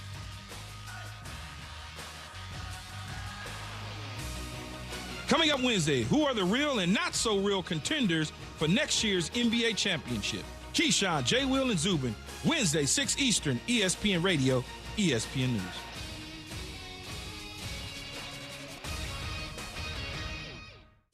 Matt Moscona. I'm very important. After further review. Say it one more time. After further review with Matt Moscona. And here we go. ESPN Baton Rouge, New Orleans, Alexandria. Live from the Mercedes-Benz of Baton Rouge studios. That's right.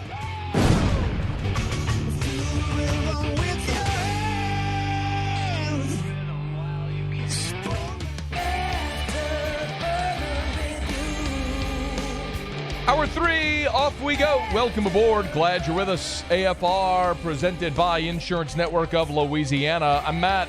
Love you, Matt. Paul O'Neill. They're chanting Paul O'Neill's name. You so. And Mr. Toby Tom Black.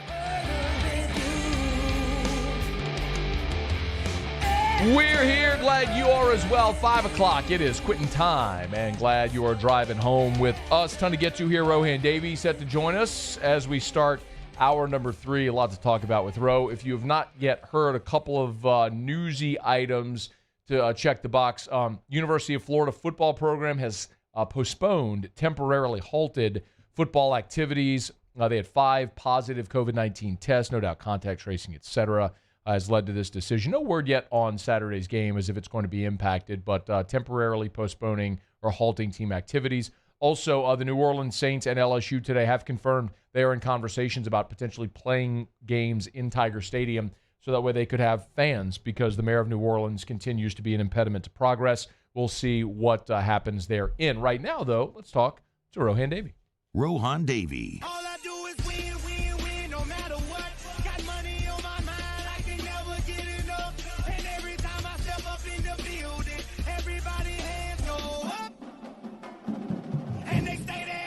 It's now time to talk LSU football with former Tiger quarterback Rohan Davey.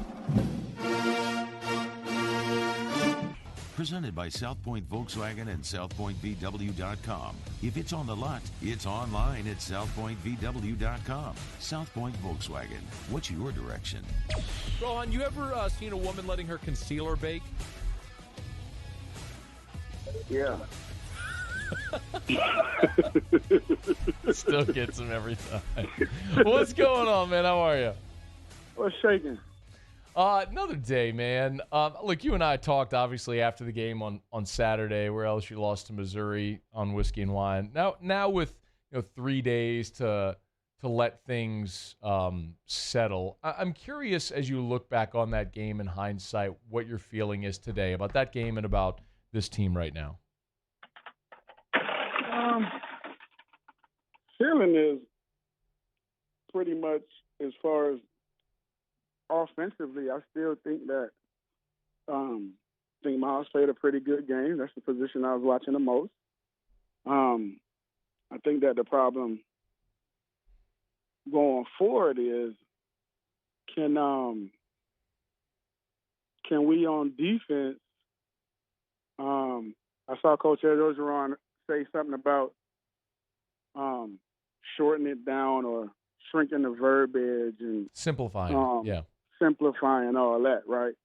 And that's what we were saying after, and that's what I was saying before, that Bo has to understand what he's working with. And what I mean by that is, yes, guys are talented, but you're also working with a season that's unprecedented and also working with a depleted roster as far as experience. So my feelings are still the same, pretty much that, like as I said from the beginning, that the coaches are going to have to do their best coaching job this year in order to be successful. And I still feel the same way. So I want to talk about Brennan. Let's do that in the next segment. What I want to talk about with you is, through a quarterback's eyes, what you're looking at with LSU's defense. So let's start there.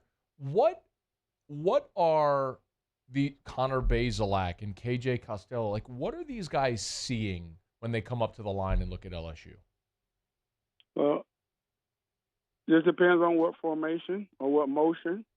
If I get motion, you know that 7's going to be down in the box. You know that if I get any as far as like going in and game planning, you know that any matchup that I get where I get pressure coming or it's picked up, I'm looking for who's on 7. So that's the mismatch as far as coverage on our defense, right? You're also looking at young guys, especially if I have junior, senior, talented wide receivers as well that aren't freshmen. I'm looking at, okay, if we could pick up the blitz, if we could pick up 11 and 19 that they try to bring, then we have a chance. I have a chance. I look at the communication issues when I'm watching film going into the week, so I know we're going to do some things to try to cross them up at the 5-yard mark to make them make a decision on who's covering who. So it's things like that when you're coming to the game from a quarterback perspective and a game plan perspective from other teams. That's what you're looking at with our defense right now. If you were attacking LSU, and Ed Orgeron has said this week they're going to simplify. So, I want you to make sense of this for me and for the audience who don't like stand at whiteboards and X and O everything, right? So what does it mean when he says we're going to simplify, even if it's called one defense? Like, what does he mean? It means like he's going to not make it to where guys are making a lot of checks. He's going to make it to where, okay, they line up in this formation, guys are going to be on this side. He may not run with the slot as much, but all he's going to do is make it easier. Those guys' communication is going to be down. The coverages are going to be simplified.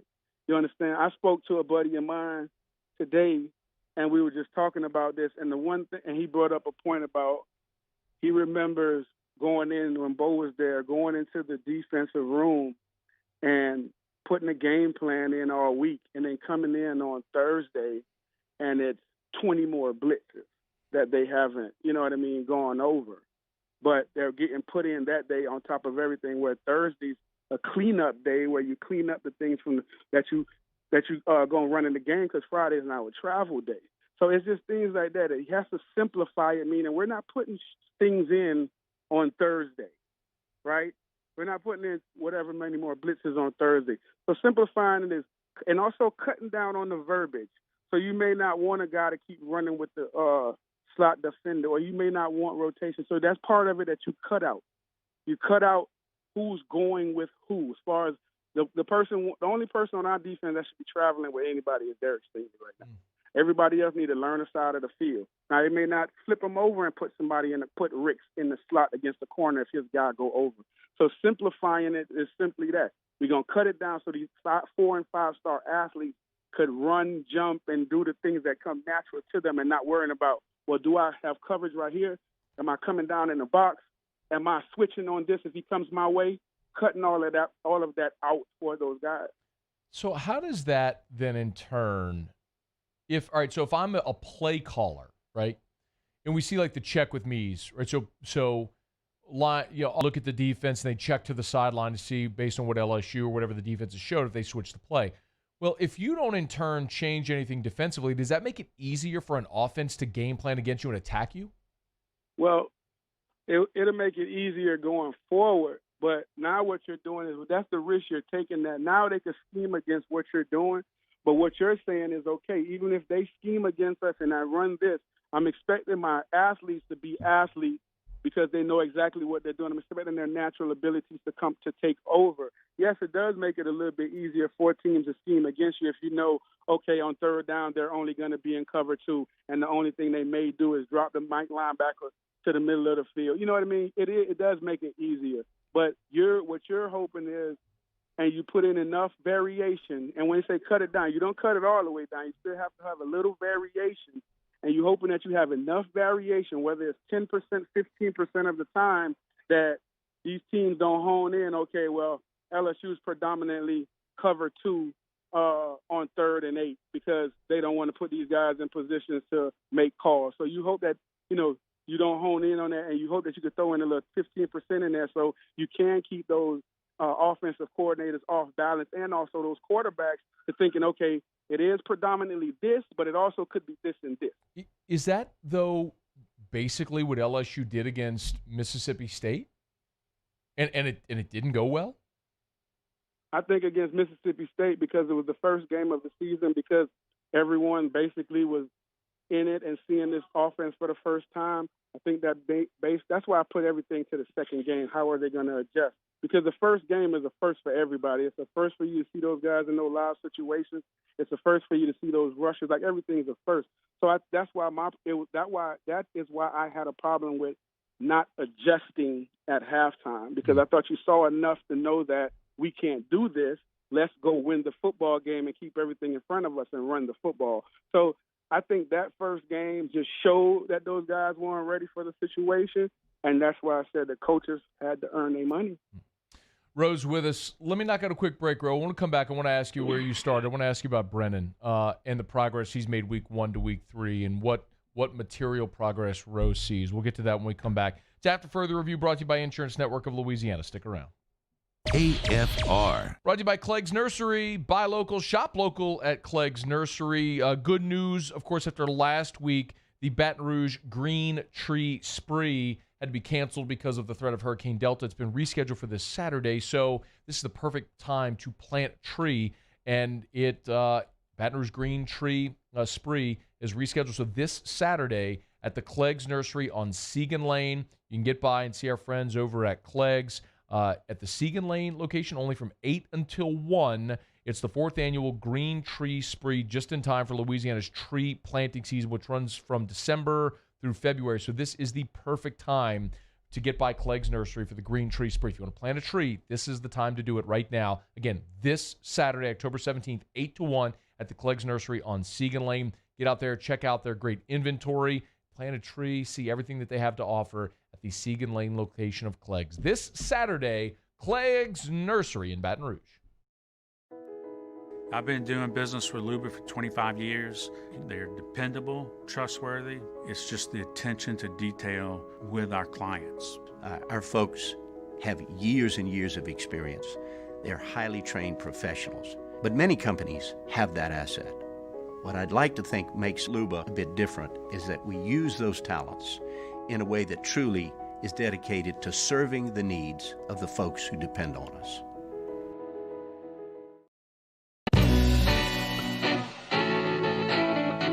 Started making beer at home and immediately fell in love with it. After like the day of my first batch of brewing, I was already thinking, can I do this for a living? Oh yeah, obsessed with it.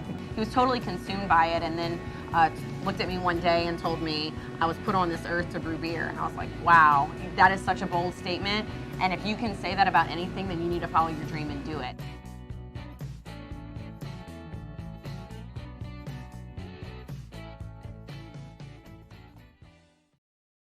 Service Mastery Elite create clean, disinfected work environments. As a local business, we take pride in serving the New Orleans and Baton Rouge areas. Our cleaning protocols follow CDC and OSHA standards for healthcare settings, offices, senior living, restaurants, and industrial plants. Contact Service Mastery Elite to get your operation ready for reopening with germ disinfection cleaning. Service Mastery Elite, the trusted choice in professional cleaning since 1996. Gulf Coast Bank and Trust is a local bank with a straightforward philosophy. It's about doing the right thing for our customers. Participating in our community with annual local fundraisers. Offering individual attention in a modern banking atmosphere with a trusted local company. Gulf Coast Bank invested in technology with a local touch, giving our customers the power to bank anywhere, anytime. We're building relationships through personal service as the bank that cares about you. Gulf Coast Bank and Trust, the bank that cares about you. At All-Star Toyota, you get it all. If you're in the market for an all-new Toyota vehicle, come see our friendly and knowledgeable sales team at All-Star Toyota. Located in Baton Rouge at the corner of Airline and Goodwood, we've been serving our community since 2005 by offering a large selection of new Toyota cars, trucks, and SUVs. Get behind the wheel of your dream car and take a test drive at All-Star Toyota today. Are you a licensed contractor? There's lots of good contractors in Louisiana doing work the right way, but unfortunately, too many unlicensed contractors are working outside the licensing requirements. Working as a contractor in Louisiana requires a license for the company doing the work. The Louisiana State Licensing Board for Contractors wants to help you get licensed to allow you to conduct work legally. It's not difficult to get the license. We can help you. Go to lacontractor.org for more information. License.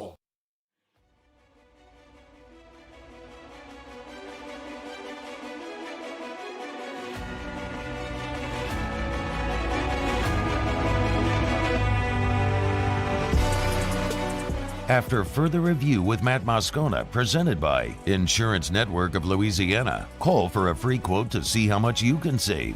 293-0450. After further review with Matt Moscona, ESPN Baton Rouge, New Orleans, Alexandria.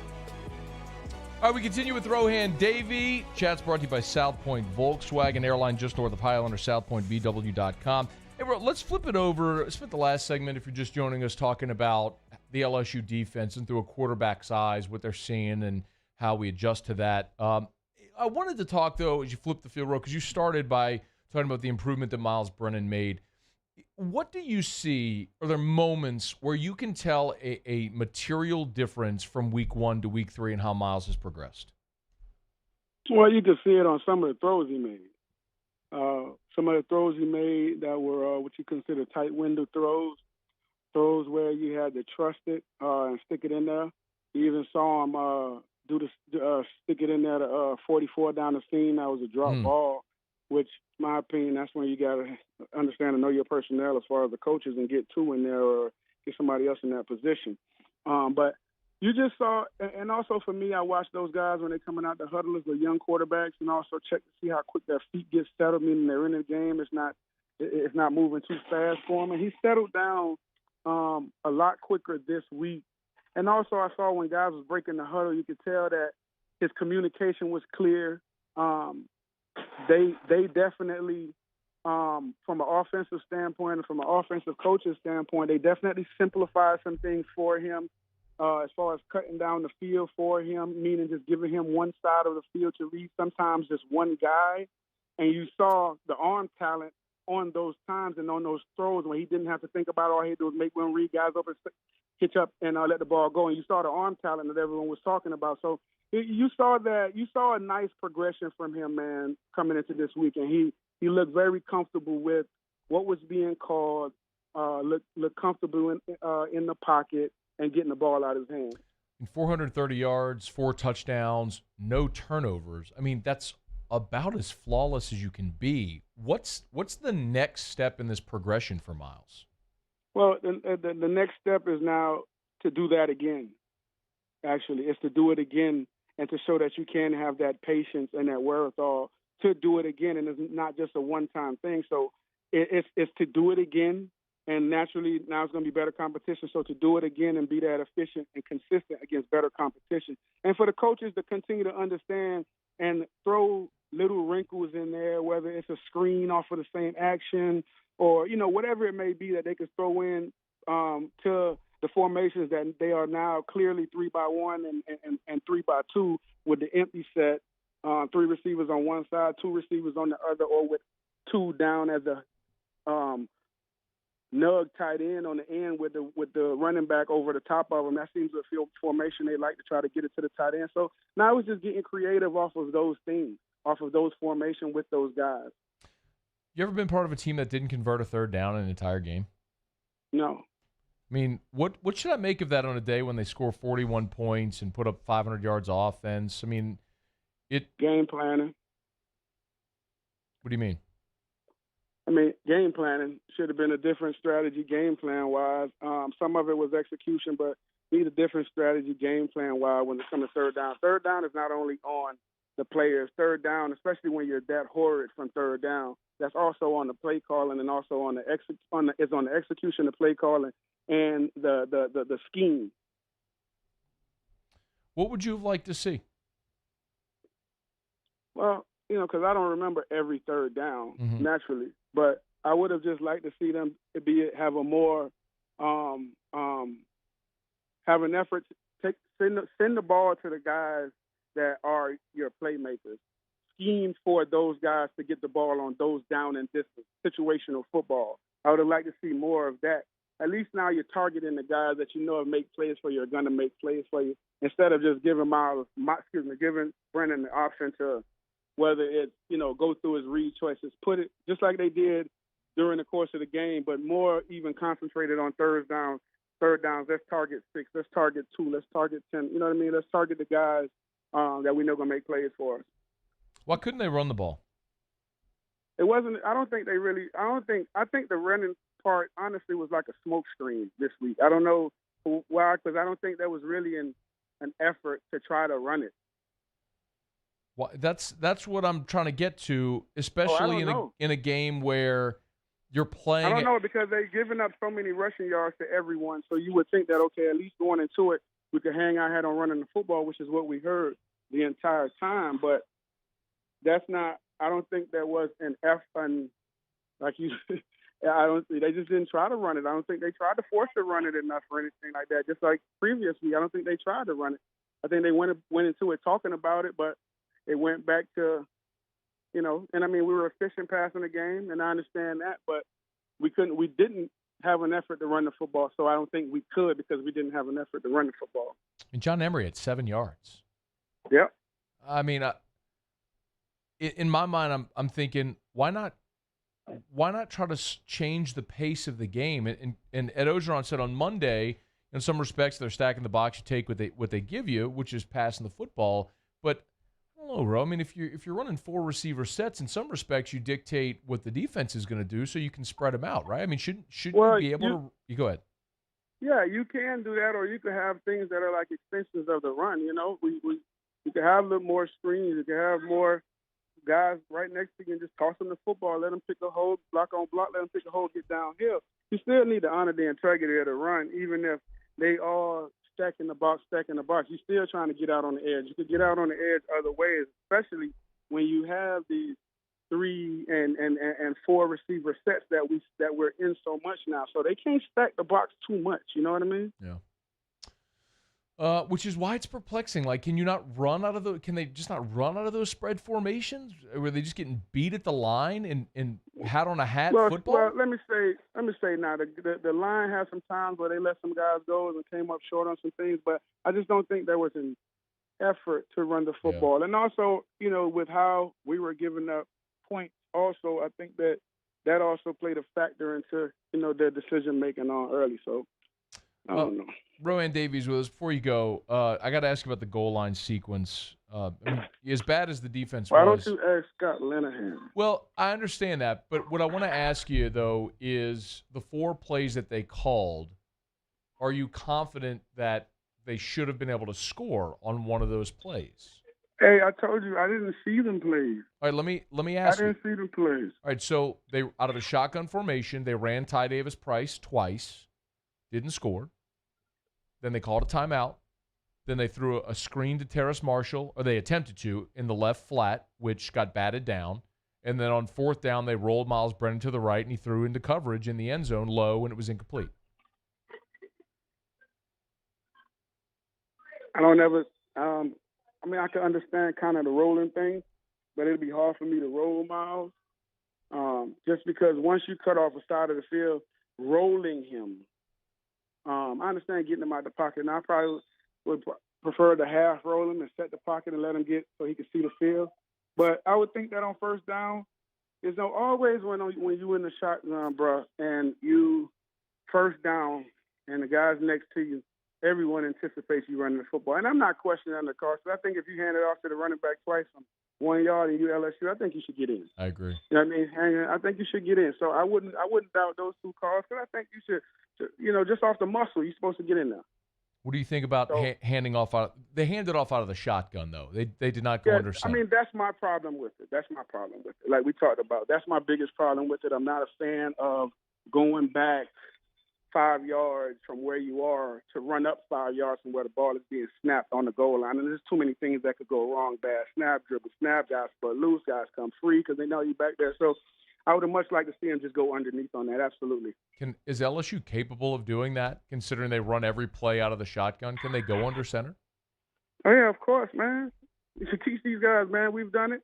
Yeah, they could do it. I know these guys all come from shotgun stuff now, shotgun offenses. But, yeah, they could teach that, man, absolutely. What do you think about the game Saturday? Well, I think that if we having any kind of hangover, it'll get embarrassing. No. Honestly. And a pissed off Gators team because they lost. So, they're coming in with a focus. And they're playing well. I mean, they play well. We know, A&M played as well as you saw them play this year. Kellen Mond played out his mind. So, I mean, we knew A&M was going to be okay. We knew they were going to be good. So, and Florida still played. Florida played with them as a back and forth good game. So we're gonna have to play our best football of the year to not get embarrassed. Rohan Davey joins us each Tuesday. Appreciate you, Ro. Yes, sir. All right, man.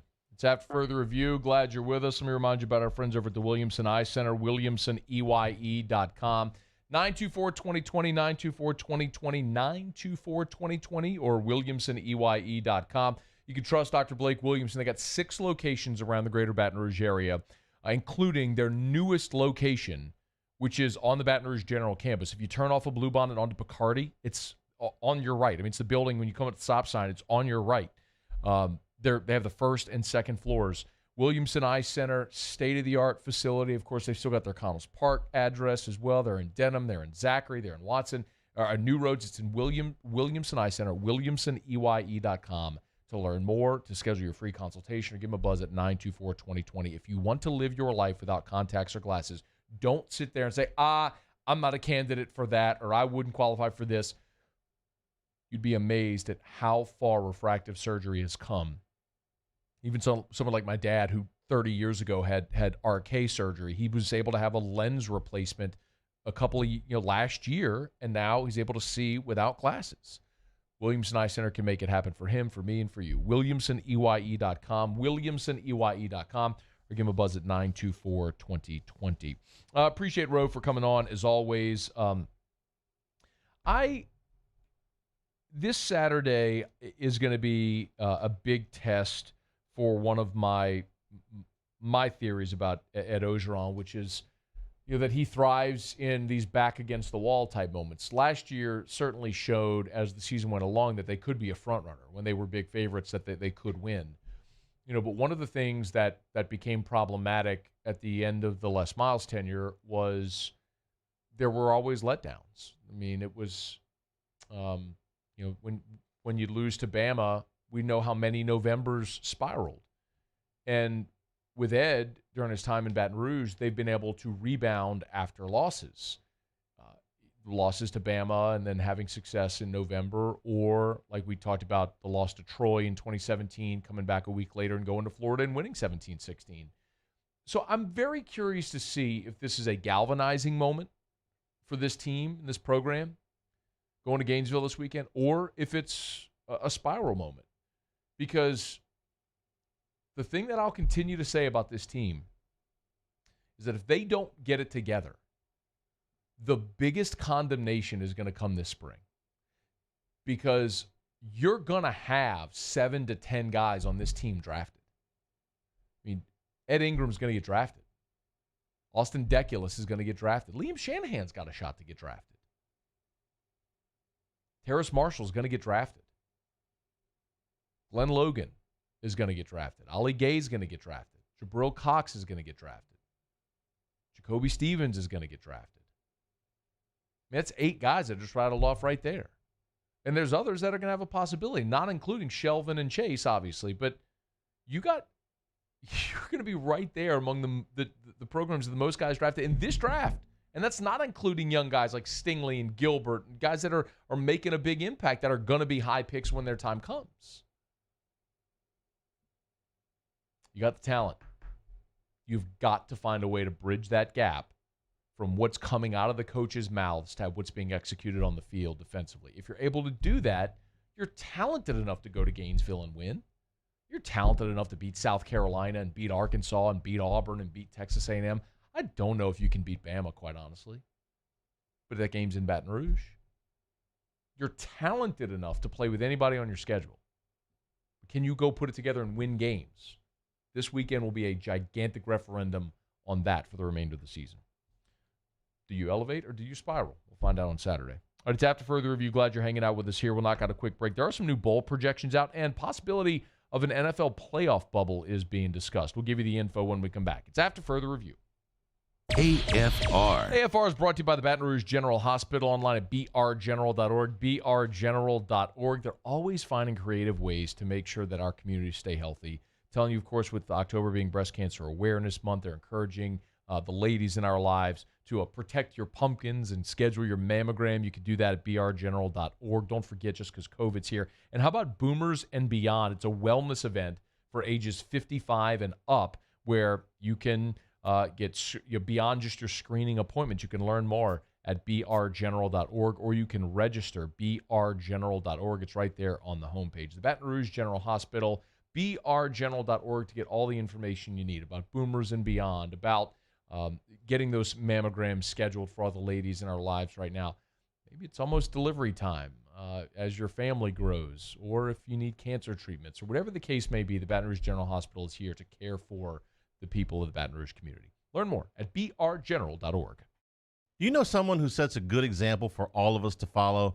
Someone who shows leadership, selflessness, and service to their community without being asked? We think that's the definition of a good citizen, and so does Citizens Bank and Trust. If you know someone who exhibits all of these qualifications, nominate them for a Good Citizen Award, and they could receive $500 from Citizens Bank. And we'll recognize them here on the show. Get the details at citizensbankandtrust.com, and then nominate your good citizen. The winner is the dog with antioxidant vitamin C. Given the choice, why wouldn't you choose the one with antioxidant vitamin C? Choose Vizzy Hard Seltzer.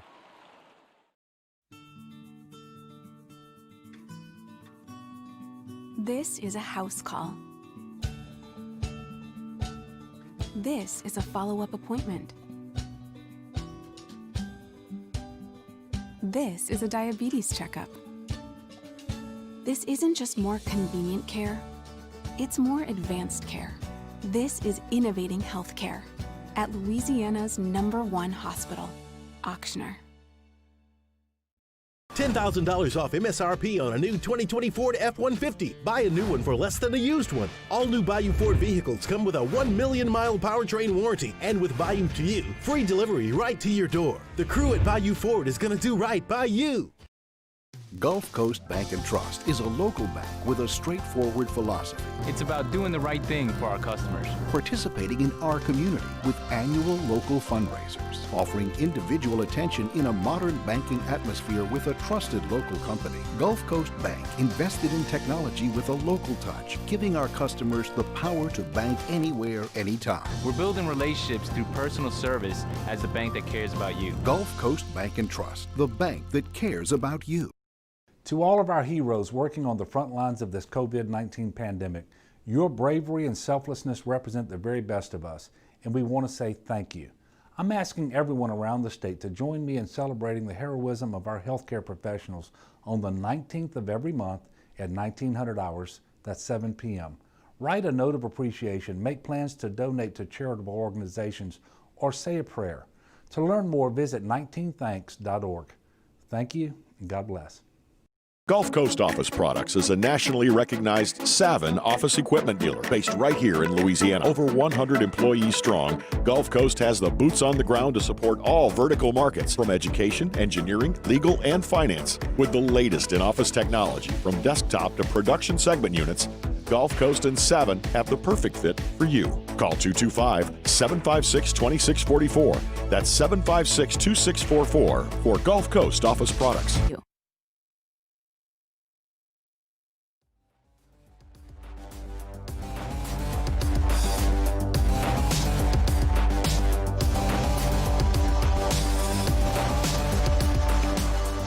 After further review with Matt Moscona, presented by Insurance Network of Louisiana. Call for a free quote to see how much you can save. 293-0450. After further review with Matt Moscona, ESPN Baton Rouge, New Orleans, Alexandria. Rolling along here, 5 o'clock hour on a Tuesday edition of AFR, presented by Insurance Network of Louisiana, and glad to have you hanging out with us here. I'm going to keep an eye on this, and I would actually like very much your help. I think we can all understand that LSU this year is not going to be a college football playoff team, and they are not going to be a New Year's Six team. I guess theoretically they could pull it together and win out, and if they do, they would have beaten Florida and Alabama and Auburn and A&M in an SEC championship game, and maybe that would get them back in there. Maybe, probably not. I don't think you can lose the two games that they lost and be in a championship conversation. But in a crazy COVID world, who really knows? But what I will point out, however, is that bowl projections keep coming out. And I think I've mentioned this before, but there is a new SEC-affiliated bowl game. And I want to lobby very hard for LSU to get into this bowl game. USA Today's latest bowl projections have two SEC teams in the playoff, Georgia and Bama. They got Georgia in the Rose Bowl and Bama in the Sugar Bowl. However, no SEC team in the championship game. They got Ohio State Clemson for the title game. Funny, because we haven't even seen Ohio State play yet, but they got them projected in the title game, whatever. Florida, they have in the Orange Bowl as an at-large. In all, there are 12 SEC teams in bowl games. Remember, the Oversight Committee has recommended they remove the annual bowl criteria. So the being above 500, you have a 500 winning percentage, eliminating all of those criteria so that they could fill slots, because in a weird COVID year, you never really know how it's all going to play out. So, and it's expected that that's going to pass. So theoretically, a 4-6 team could be in a bowl game. Well, the SEC's got all their usual tie-ins. They got Auburn playing Virginia Tech in the Gator Bowl, and they got Tennessee against Minnesota in the Outback, Michigan playing Texas A&M in the Citrus, Ole Miss against West Virginia in the Liberty. They've got LSU playing Iowa in the Music City Bowl, and if you want to absolutely guarantee that nobody attends a bowl game, let LSU and Iowa play in the Music City Bowl in late December. Now, Nashville's beautiful, and I'd love to go there, but that game I just have absolutely no desire to see. Hell, when LSU played Notre Dame in that game, nobody really cared. You got Mississippi State playing Iowa State in the Texas Bowl. But there's one more. They got Arkansas in the Gasparilla Bowl. Arkansas, Central Florida in the Gasparilla Bowl. In all 12 SEC teams, they project in bowl games. Sorry, Mizzou and Vandy. Oddly, poor Missouri, right? I mean, Missouri just beats LSU. They actually don't have them projected in a bowl game. Goes to show your worth. Even in a year when anybody can be in a bowl game, they don't project Missouri in a bowl game. But they do have Kentucky playing Cal in the Las Vegas Bowl. Vegas, baby, Vegas! I want to remind you, and I'm really hoping that you all will join me in this crusade. I'm asking you sincerely, from the LSU fans' perspective, let's go to the Vegas Bowl. Vegas, baby, Vegas! Remember, okay? Remember, bowls don't choose anymore, okay? Now, you have the playoff and the New Year's Six, which get placed by the selection committee. Then the Citrus Bowl gets to pick. The Citrus Bowl gets selection of who they want, but generally speaking, it's going to be the team with the next best record in the SEC. And with very few exceptions, could they lobby for something else, but that's largely who it's going to be. After that, every other game, regardless of what your perception is of them, they're all considered equal. Music City, Gator Bowl, Texas Bowl, Las Vegas Bowl, they're all considered the same. They're all into that clump of games that are next, and the conference works with these bowl games to place the SEC teams where they think fans would go and where they could create the best matchups. And I'm here to tell you, playing a Pac-12 school like Cal in Las Vegas, in Allegiant, the new Raiders Stadium, y'all, that there is no more appealing bowl game. Would you rather go spend December in Nashville and watch LSU play Iowa? I mean, do you want to go play a 10 a.m. game in Tampa against Minnesota? Or would you rather go play Cal in Vegas and that gorgeous new stadium? Vegas, baby, Vegas! Well, this is easy. Am I right? I mean, where else do you want to go? I mean, I would love it if right now the collective of LSU fans, I mean, you want to go to Memphis and play in the Liberty Bowl? Is that what you'd like to do? You want to go to Memphis? Which Beale Street can be fun, but largely Memphis is dirty. And the Liberty Bowl sucks. And it's like a Friday afternoon. And the stadium, the stadium's gross. Like, who wants to go there? Or you can go to Vegas? Vegas. Hop on a flight for like $80 and go to Vegas. Vegas, baby, Vegas! Gamble if that's your thing. Watch some shows. Allegiant Stadium. You can play Cal or some Pac-12 school. Like Vegas. Vegas, baby, Vegas! Muse, you in? Vegas? I'm in. Never been, so I'm definitely in. Paula, you in? Vegas? I'm in. Big time. You sure you don't want to go to the Outback Bowl? You don't want the Bloomin' Onion deal, 10 a.m. in Tampa on New Year's Day? Ugh. You don't want the 6 a.m. wake-up call? Nope. No? You're not interested in that? Nope. Gator Bowl in Jacksonville? Nah, Jacksonville sucks. Jacksonville's beautiful. Come on. Nah. Oh, come on, man. Suppose, come on, man. A golf guy? The players is right there? Yeah. Nah. I'm good. Jacksonville would be fun. But that game, who wants playing that game? The Gator Bowl? Give me Vegas. Vegas, baby, Vegas! Would you want to go play in the Texas Bowl again? I mean, I guess for recruiting, you're in Houston. It's an NFL stadium. You play a Big 12 opponent. I mean, that can be fun. Got to see LSU play Patrick Mahomes in that game. That was fun. But Vegas. Vegas, baby, Vegas! Let's do it. How do we get this done? I want every LSU fan to tweet at the Las Vegas Bowl.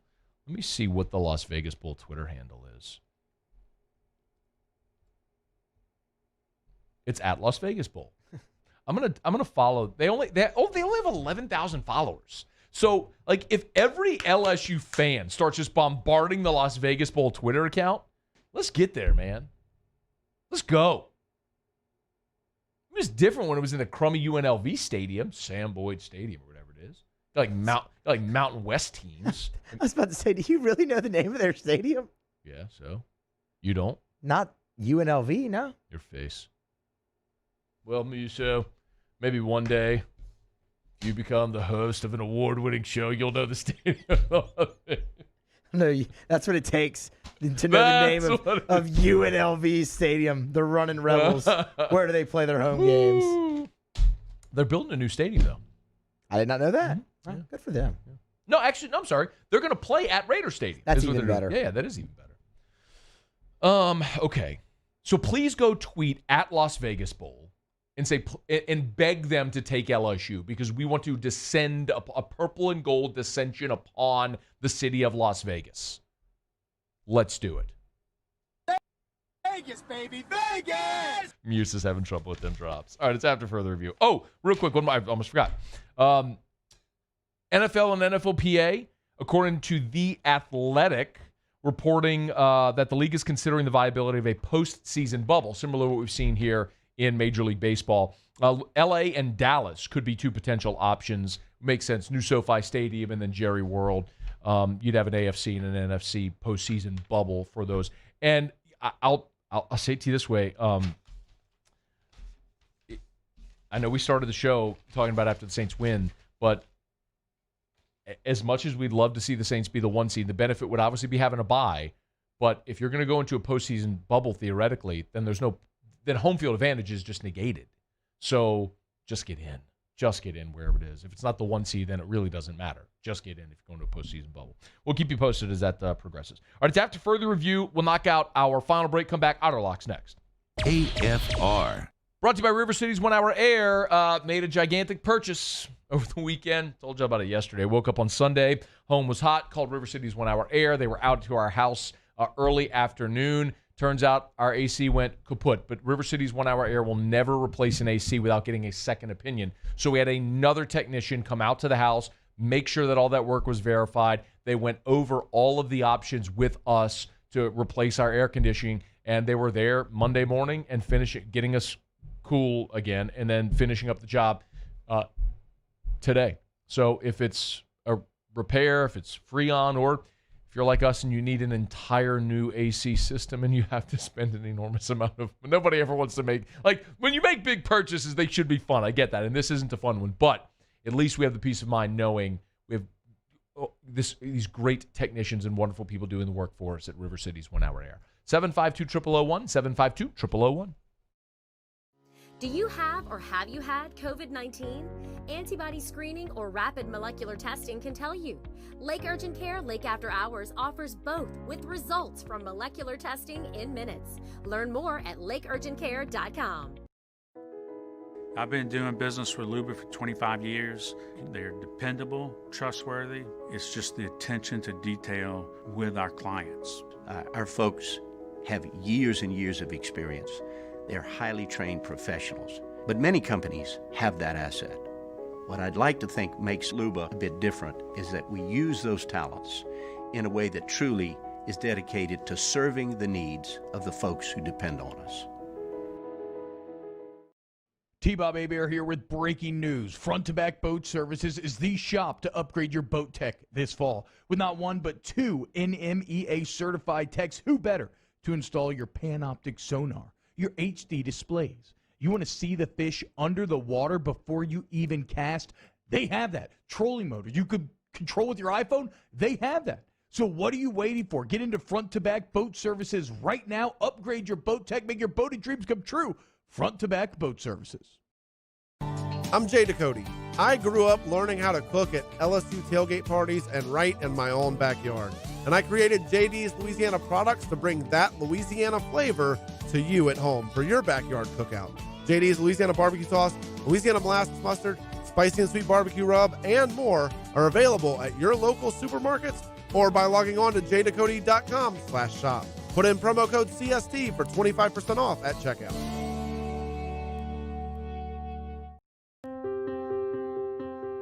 This isn't just another day. It's so much more.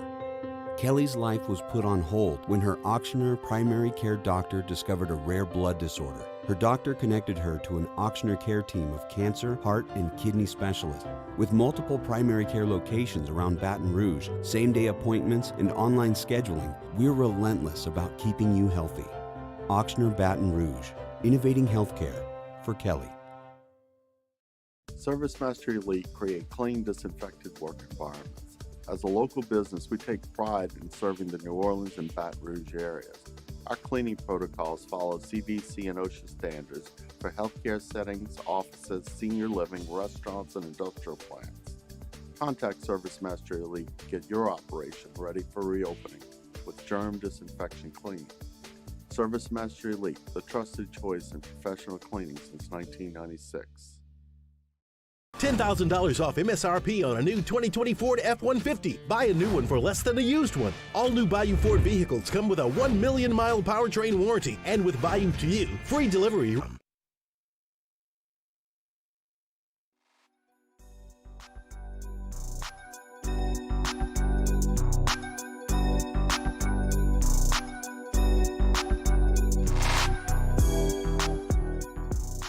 After further review with Matt Moscona, presented by Insurance Network of Louisiana. Call for a free quote to see how much you can save. 293-0450. After further review with Matt Moscona, ESPN Baton Rouge, New Orleans, Alexandria. Otterlocks, presented by Hot Rods Creole. The way to Creole. Shop online, hotrodscreole.com.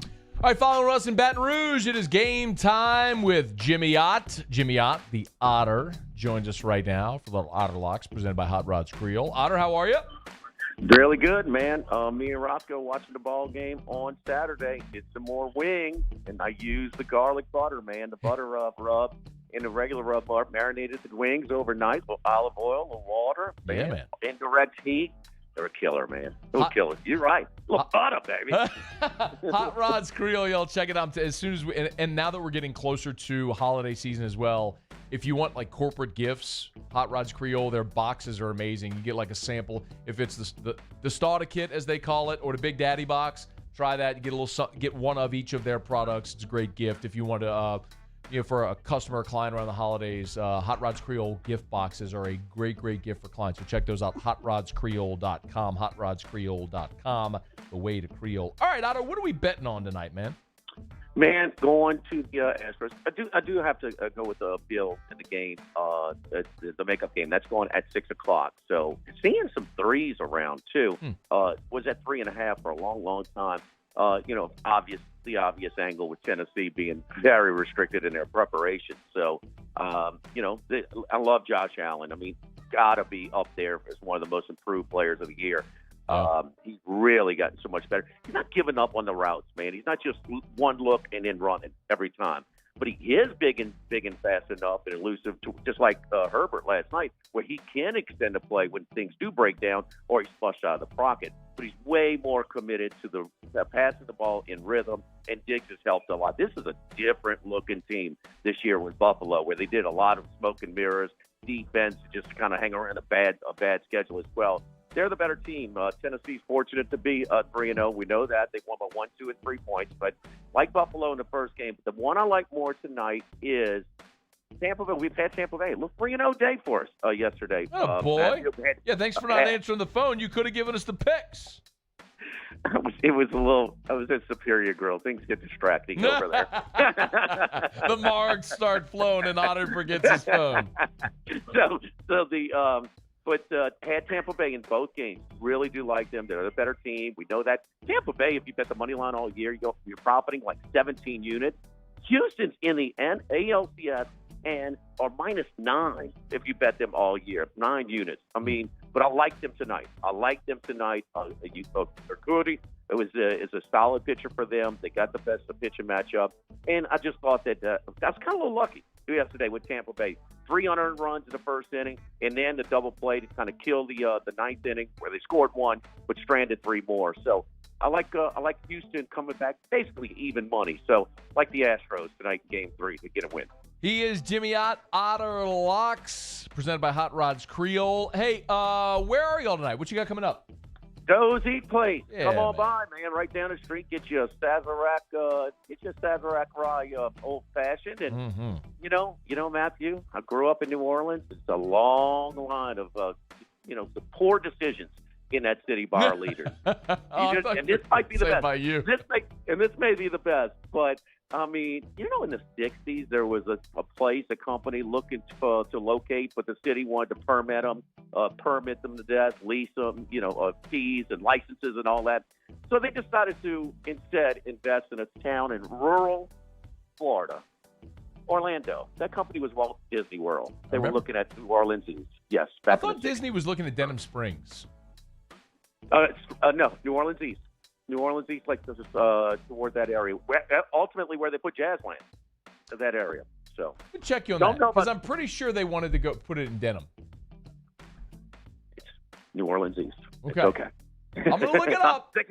Look it up. All right, I will. All right. Yeah, some kind of Gambit magazine or something out of New Orleans may be able to provide you with that answer. So. I'll dig it up. Have a good show, Otter. Thank you. All right, Latoya. See you, buddy. That is Jimmy Ott with Otter Locks, presented by HotRodsCreole.com. HotRodsCreole.com. Use the promo code AFR and get free shipping at HotRodsCreole.com. Jimmy is referencing a little rant that we had to start hour 2. If you missed it, we'll get that up on the After Further Review YouTube channel. Look, sometimes I never want to be the rant radio guy who just yells all the time. Sometimes how you say things matter. Sometimes, if you're a parent, you know this. Sometimes how you say things to your kids determine if it resonates or not. And sometimes you have to yell, and I get it. And that me yelling wasn't in hopes that Latoya Cantrell would hear me yelling and say, "Oh, well, maybe we should let fans in the Superdome." It's not what it's about. It's about allowing those of you who feel like I do to know it's okay to open your mouth. It's okay to speak your mind. It's okay to have an opinion, to be passionate about it, and to be ardent and staunch in your opinion. And I am. And I want progress. It's what I want. And I'm going to say it very loudly every opportunity that I get. Latoya. We're in phase 3. Musso, what did you learn today? Lee Feinswag knows Rush Limbaugh. Paul, what did you learn? The Saints could be coming to Baton Rouge. Damn right. What did you learn, Matt? Thank you. I was Thank you, fixing Paul. something up over here. Las Vegas Bowl! See you tomorrow.